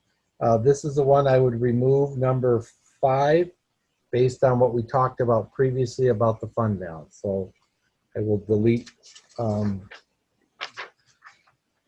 number 5 of establishing a fund balance of 7%.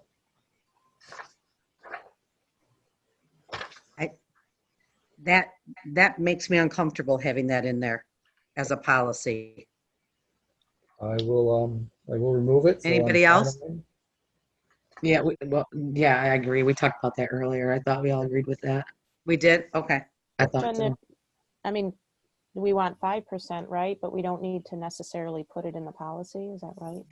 That's what I think, Sherry. Okay. Yeah, you can establish as a board, your practice is you want to target 5%, but you, Don't some have to districts make have a set number in there that they will adjust their budget and have a budget where they have a certain percentage of fund balance. 3203 just talks about direct deposits. Again, there's no change recommended from Trune. 3204 talks about investment of funds. This is where the treasurer or the director of business management are the ones that are responsible for the investment of the funds. I'm just looking through here. Looking here at this tree twice. Distribution of funds.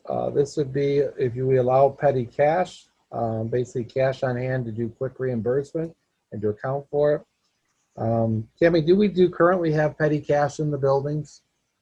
Not in a couple of departments, we have petty cash, but not in every building office.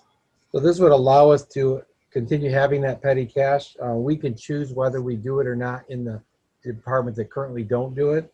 But it gives you kind of an area of who would be responsible for that petty cash. On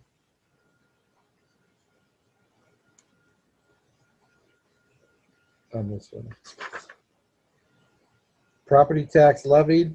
Again, no changes. This is exactly what Trune recommended for when we levy summer taxes and millage. Student activities accounts. These are the ones like, clubs, Schedule Bs that we hold their dollars, and our responsibility to, I guess, manage their funds because they are district dollars. Again, there's no changes there. It's following the public school accounting manual practices, GASB, et cetera. 32.8 is surety bonds. This number here on the original document you had, there was a blank line for a dollar amount. Tammy and I, or more Tammy, has looked at what the insurance. We do have a blanket coverage for individuals. So we recommended by whatever that minimum coverage is recommended by the insurance carrier. In our case, SETSE, or the amounts otherwise required by law, and it would cover basically these individuals. Tammy, do you want to speak to the purpose of sureties? It basically covers the district if there's any kind of employee dishonesty with handling funds. So basically the insurance company covers the district, and then they would go after the employee to get their money back, what they paid out. So it's a safety net for the district. Debit and credit cards, we do have purchasing cards. So on this one, I am recommending option 2. This would allow, though we don't really use it a whole lot, but allow the district credit card to be used for travel expenses. So for instance, if we have someone going to a conference, we can use the goods, or if they find books at a conference they want to use, we could use the card. There's not a lot of people that have credit cards. Mostly it's the building principals. There's a couple Schedule B positions that have district credit cards. and there's limits on those cards that we give them. Borrowing, again, just follows the law if we have to borrow money. Post issuance and tax compliance, again, all of this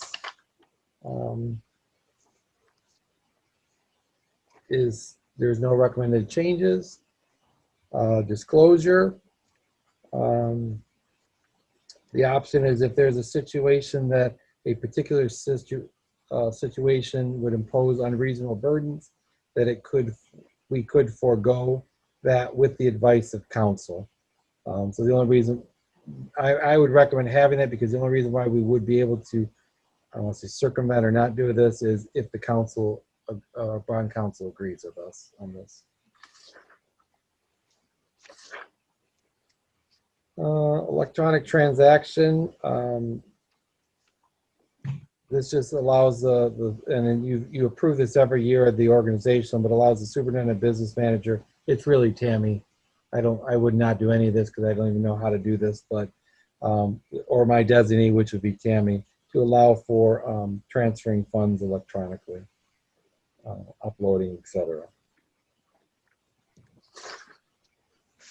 Purchasing and procurement. Just says this is how we award bid, or we do bids and award and use federal funds. There's no recommended changes or options that Troon's offering.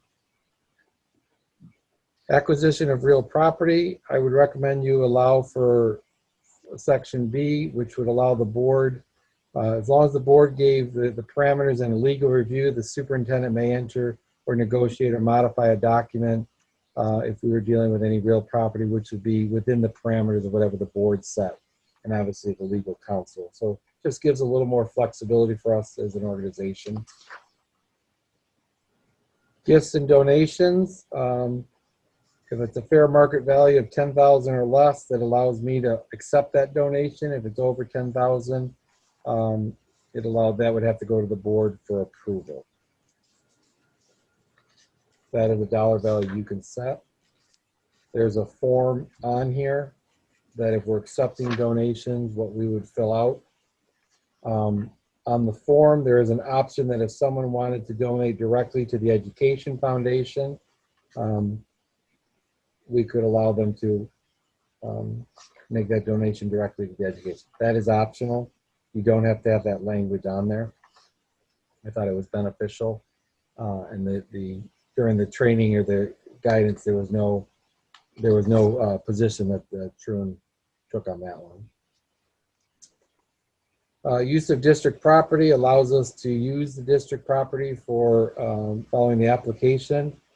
Basically, this policy, our current facility use would be the guidelines of using the district policy. But this allows the policy to be, our facilities to be used for special occasions. Again, everything in highlighted in yellow is discretion of the board. I think I have this one back.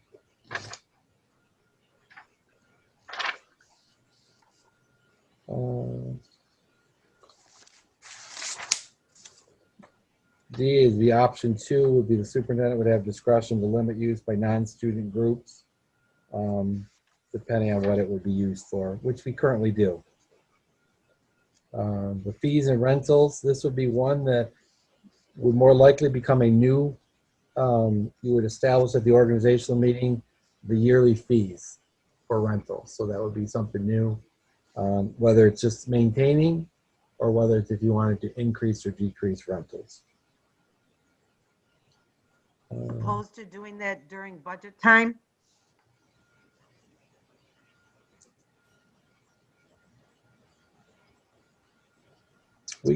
Well, I don't see why it would be anything different other than we could do it as part of the budget process.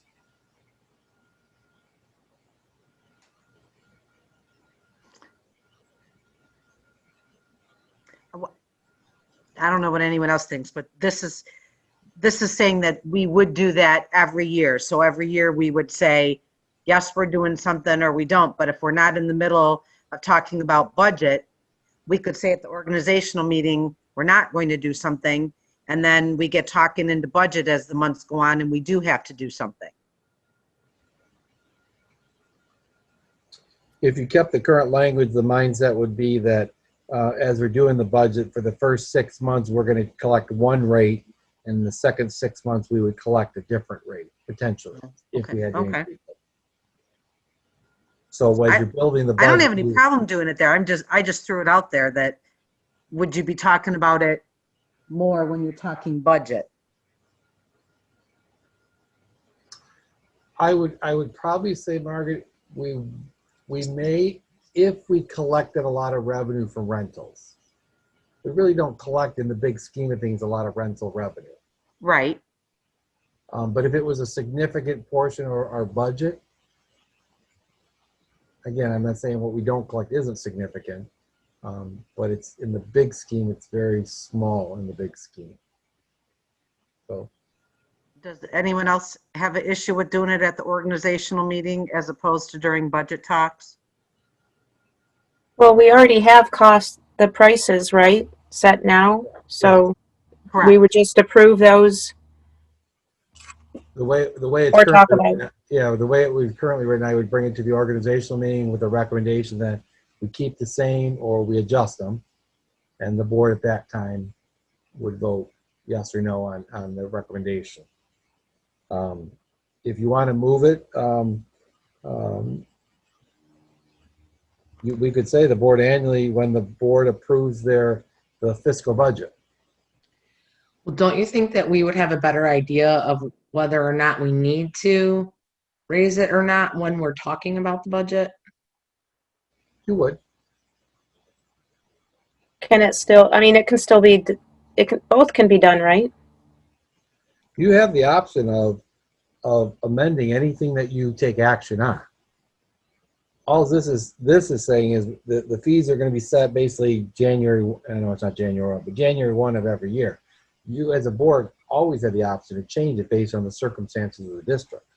But if you want to set them so it follows the school year, July 1 to June 30th, then I would recommend saying the board annually at, or when it approves, and I can work on the language, when it approves the fiscal year budget in June. I just think personally, I think that makes more sense because otherwise we would be changing it twice a year. Like, You could. Mm-hmm. and then got different groups paying different rates for something. I just think that could cause a lot of problems. I just think it's a budget conversation. I agree. So just get it done once a year as opposed to twice. Yeah, because if you look at it, we haven't changed anything with respect to that because we haven't really needed to when we're talking about budget. And that's where it came about in the first place. So I just think it makes more sense to talk about it when you're talking budget.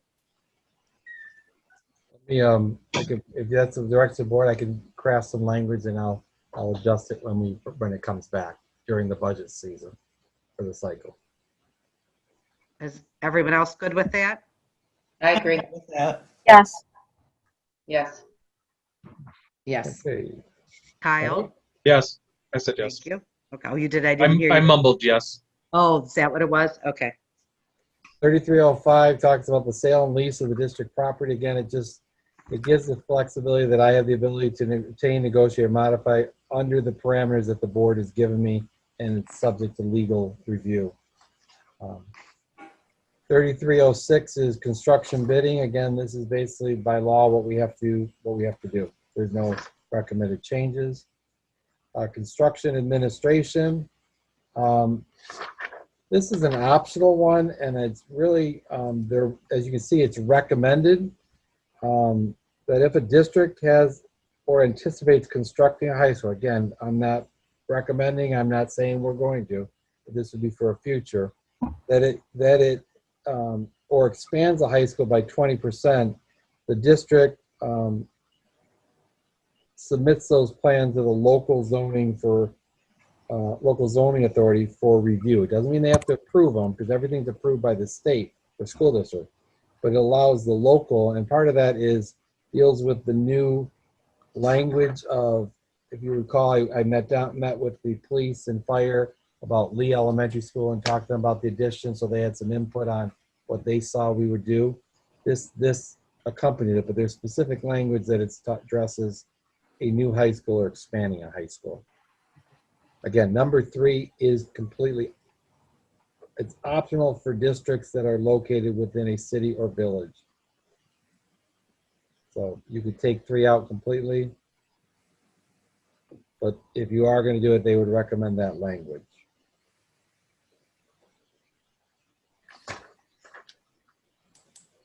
Wait.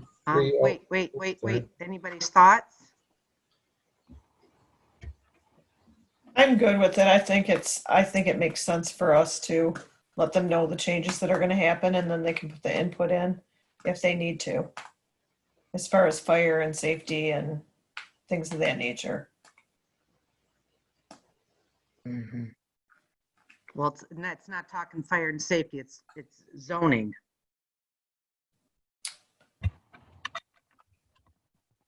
Well, Brian mentioned. I guess my question would just be, the idea for doing it, you don't need to get permission from the local zoning authority.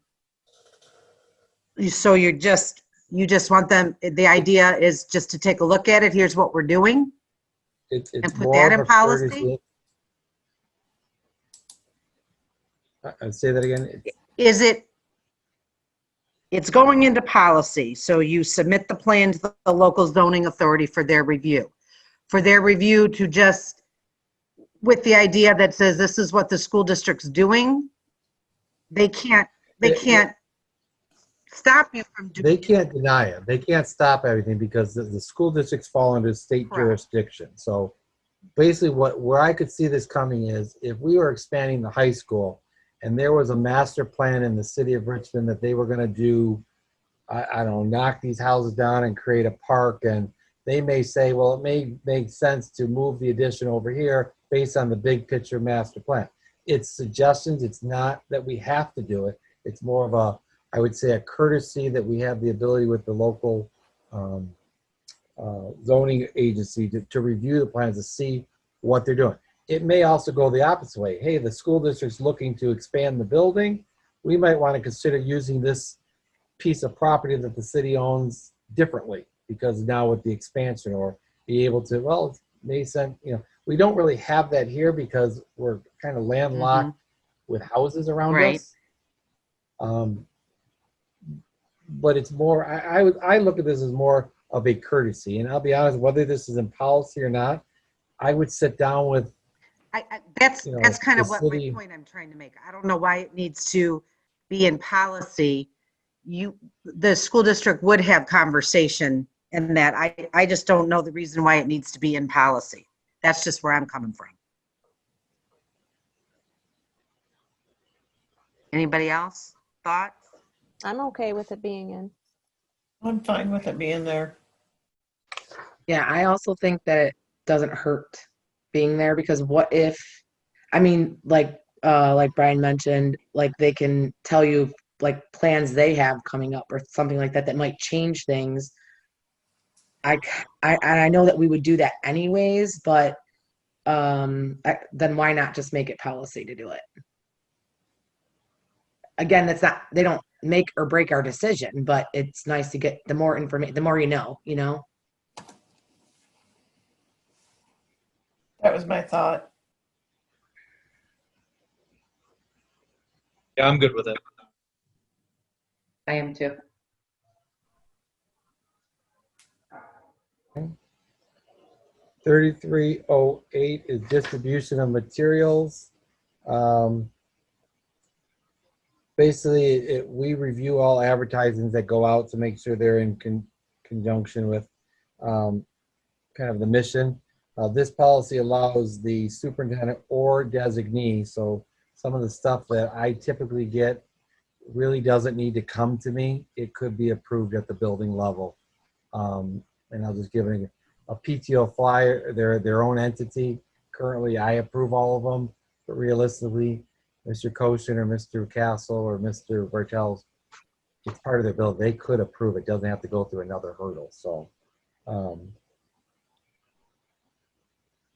non-student group advertising may not reference a political candidate or question ballot, that's optional. We do that now. We don't publish things that are one-sided or go with and so forth. And we try to be objective on it.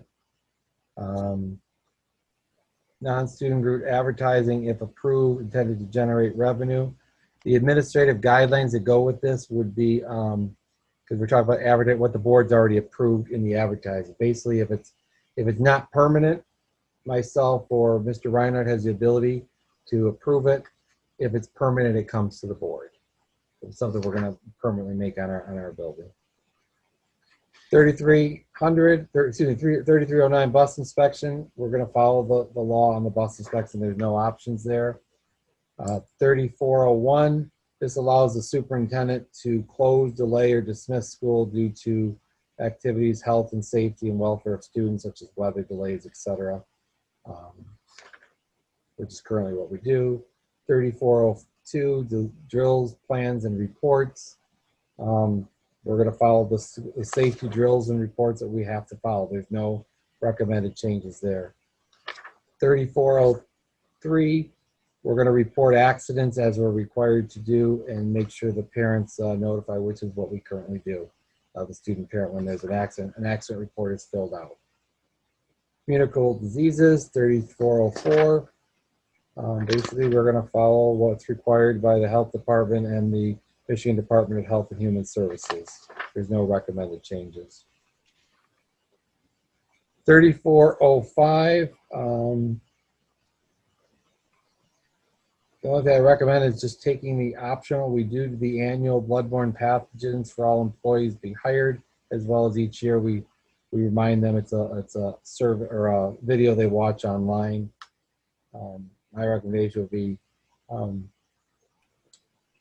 this would be more for, I would say, custodial services that may fall into that, but we contract those in our current company.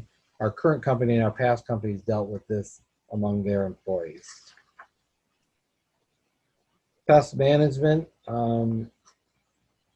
we contract with Rose Exterminators to do annual pest management of our buildings, and then we call them out to when we have an increase in pest management, again, following our current practice. Asbestos management, a couple months ago, you approved me to be the asbestos management. You had to appoint someone. I was the person you appointed, so it just keeps my name in that appointment. Firearms and weapons, this is consistent with our current policy. Basically, we don't allow firearms. We don't allow people to carry firearms. If you want to go down the path of the stuff that has strike-throughs out, I would recommend tabling this till we get some guidance from our legal counsel. Basically, this deals with concealed weapons. Our current policy is we don't allow firearms on campus. And this mimics it. Freedom of Information Act, which is 3501. We do not currently charge for fees to appeal to the board. You could. And then all the policies that go along with freedom of information are in the guidelines, which are the next couple pages.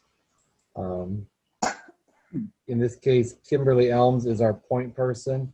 I work with her then to determine who gets the information, what department, and that we make sure it's submitted and turned in a timely fashion. But basically everything in this policy, other than the first page, is what's in law.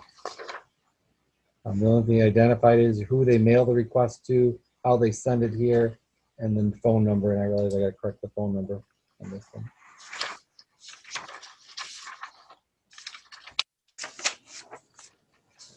I believe that's it in the guidelines of that. All the same law. There's a lot of regulations regarding the FOIA request. Records retention, it's basically what the law says we have to hold, particularly if there's something that's dealing with investigations, litigation, or audits. 4101, now we're starting to get into employment.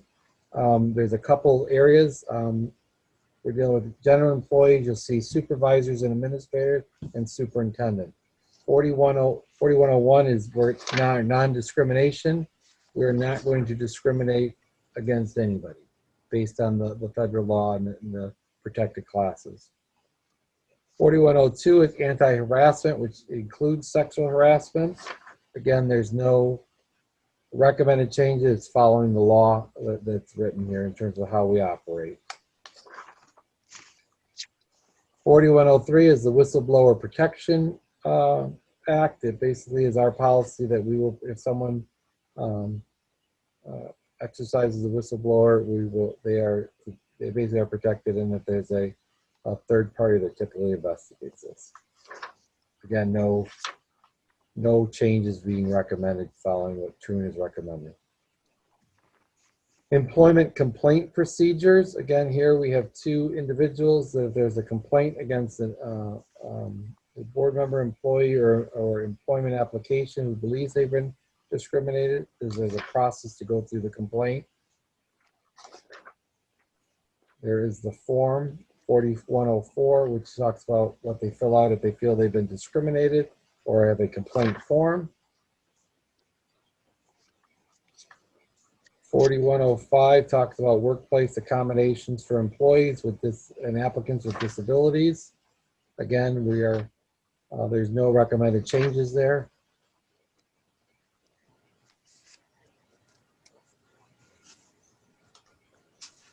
Uh, 4106, the Family Medical Leave Act. We do a rolling 12-month calendar period rather than a January 1 it's a rolling 12-month period. So we look back and for that past 12-month period to see if they would qualify for the Family Medical Leave Act. Everything else in here is recommended by Troon and following the laws and the family FMLA procedures. 4107 is the military leave. Again, there's no recommended changes. We're going to follow what the law requires for military leaves.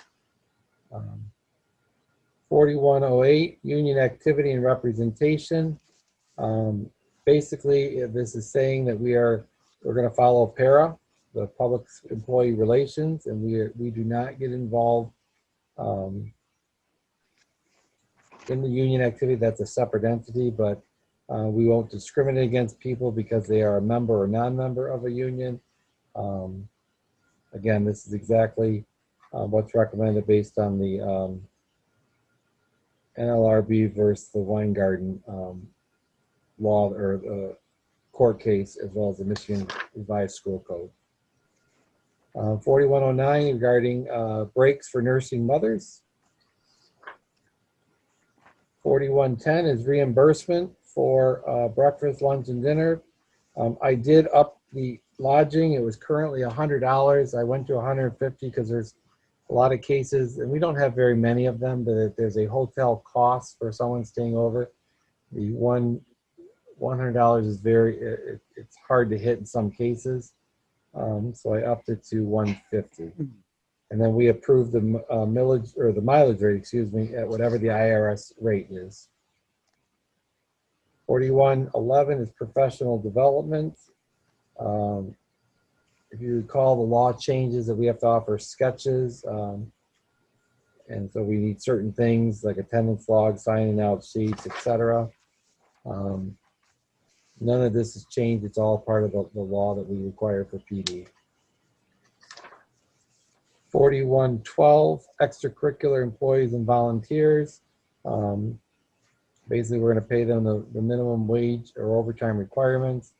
Though this addresses the volunteer and extracurricular can be paid as a stipend, because if you calculate the hours that some of our volunteers give, some of our coaches, they probably are working below minimum wage. But we pay them a stipend. So.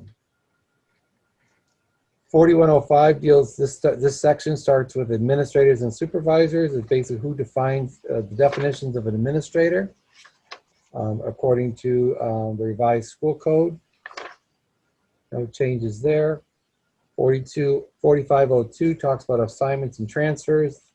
Basically, it says we will apply with the collective bargaining agreements, and if it doesn't say it in the bargaining agreement, the superintendent has the ability to assign and transfer administrators, et cetera, but we follow collective bargaining agreements. 4503 is the performance evaluation. This is law. What has to be in the evaluation?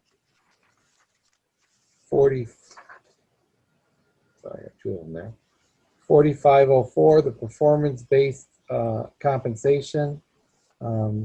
We set merit pay, basically. It says we allow for merit pay. Unless it's covered by the collective bargaining agreements, then we will establish it. In the past, we set aside a dollar value, and if we didn't have the dollars, then we didn't set that apart. Recall and reduction. This is the procedures for reducing an employee. Typically, it's a 1 year for our current, but that's a discretion. You can define it by months or years. Discipline 4506 is, again, all of this is law. The only other thing that is on the back of this one that I would recommend the board doing is if there is discipline that results in 5 days or more of lost compensation, that the board has the ability to review it. It's more of a safety guard to make sure the superintendent or whoever's sitting in the seat appropriately disciplined. If it's more than 5 days, it's probably pretty severe, and the board should, I believe the board should be involved in it. But you don't have to have that one. 4507 deals with termination and the process that we would go through for terminating an employee by giving them notice. Again, in here it references the Teacher Tenure Act and some of the revised school codes, that there are certain deadline dates that we have to follow. Non-renewals deals with the revised school code 1229, which defines when we non-renew someone, the process we have to take. On the last page, if it's a person, a supervisor or director that does not fall under the 1229 law, basically they are a non-instructional person, the non-renewal is a 30-day calendar notice. There is a section 4600 which deals with the superintendent, because specifically, this is the only thing the law really says that you have this one employee. So it talks about the employment of the superintendent. Again, all of this is right from Troon. Number 3 is optional, that you allow me, which is under the current law, to suspend a student up to 59 days or to expel a student consistent with 5206, which will be coming to you next week. But the suspension is, if you recall, boards expel after 60 days and after 60 days, or on the 60th day, it's considered an expulsion, no longer a suspension, and that does come to the board. So basically on the expulsion, I could expel a student up to 59 days. I can't expel a student over 60 days by law. You mean suspend? There is some reason that you could use the word expel for less than 60 days, but I couldn't expel for more than 60 days. I've never done that. And off the top of my head, I can't imagine when I would do that. It's usually been a long-term suspension, and it comes to the board for the expulsion piece. But there is in the law that allows the superintendent to expel for less than 60 days. 4602 talks about the hiring of the superintendent. It basically talks about how the board will conduct a search or hiring. It has to be done in open meetings, etc. Performance evaluation of the superintendent, 4603. This is similar to the administrators earlier. This is what's in the law. And so there's no recommended changes by Troon. Absence and incapacity of the superintendent. How the board, if for some reason I or any future superintendent becomes incapacitated or out for a period of time, how the board would operate, if you will.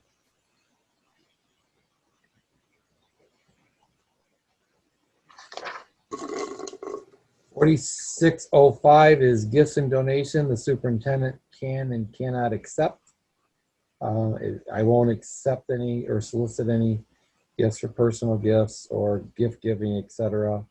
Allows what I can purchase, but it limits those funds. Obviously, I can't purchase alcohol, jewelry, anything illegal, etc. 4606 deals with discipline and termination of the superintendent.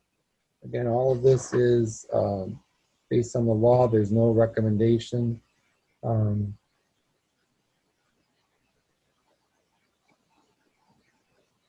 4607 is the non-renewal of the superintendent.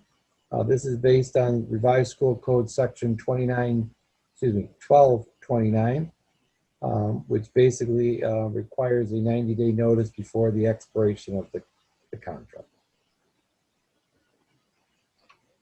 And again, I believe that's exactly how the law is written. And that is the first half of the policies.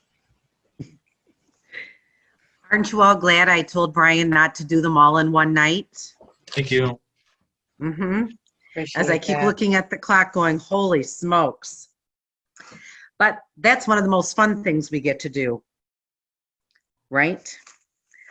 Okay, Brian, so those will come back to us on the 28th for the second reading and approval, correct? Yes, and if there's any board members, as you're reading, you have any questions or anything, please contact me. I will get a response and get it back to all the board members. But yes, it will come back on the 28th for approval. And on that meeting, I will do the other half, the ones that are in red. Okay. All right, thank you.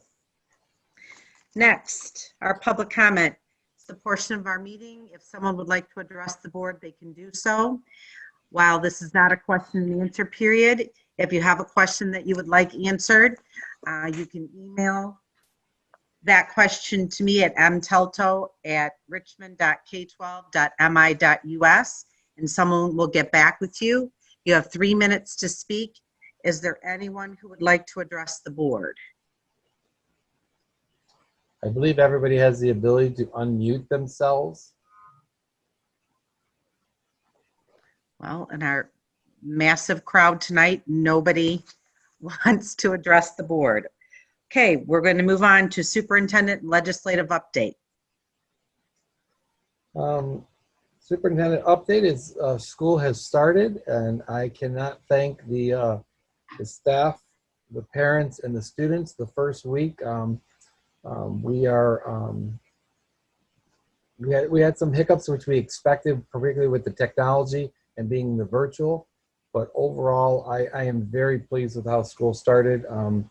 With the construction and the limited space around Lee, I would say the tenor of the parents has been positive. It's been accepting and willing to work with us.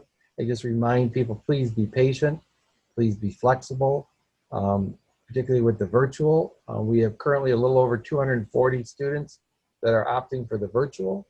The decision to lock in virtual ended last Friday, which was the last day we could accept school of choice.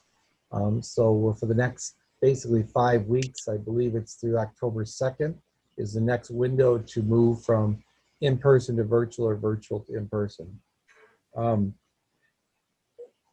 Again, I just want to kudos to the staff. They have been positive. They have been, excuse me, supportive, taking things with strides, and they know that we've got some improvements to make, but it's been a really delightful start of a school year. As far as legislature, we don't know anything yet. Rumor has it by September 24th is the day that they want to have everything done by. So we shall see. Other than that, that's all I have at the moment. Okay, Thank you. Next, items of interest from members of the board. Does anybody have anything? I have a question. Do we have a date for, I know it's kind of tough right now with a lot of it being virtual and everything, but do we have a date set where we're going to start the True Blue moment again in the meetings?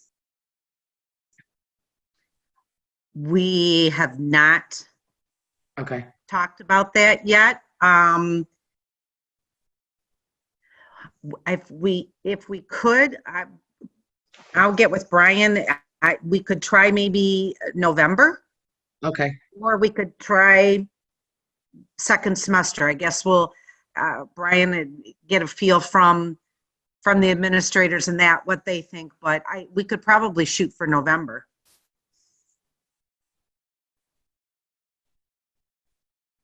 Yep, I wrote it down to follow up on that one.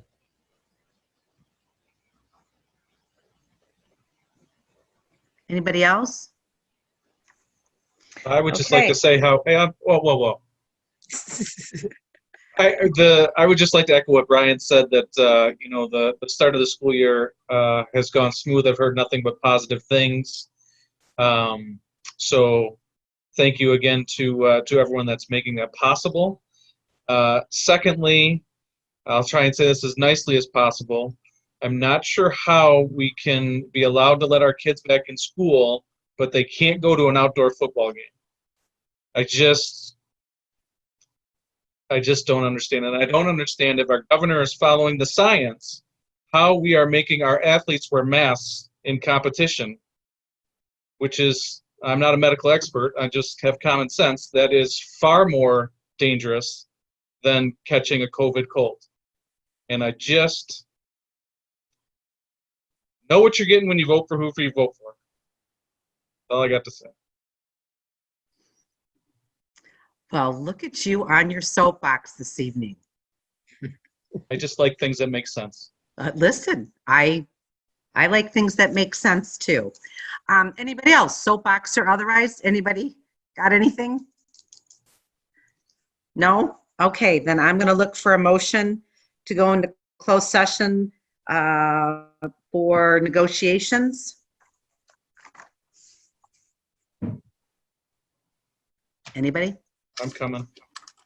Pursuant to Section 8C of the Michigan Open Meetings Act, I move that the Board of Education go into closed session for the purposes of negotiations. Or It's been moved and supported. Any discussion? Hearing none. All those in favor, aye. Aye. Opposed? Okay, we are going to log off, go into closed session. We will be back, but we won't be voting on anything. We will just be coming back out to adjourn.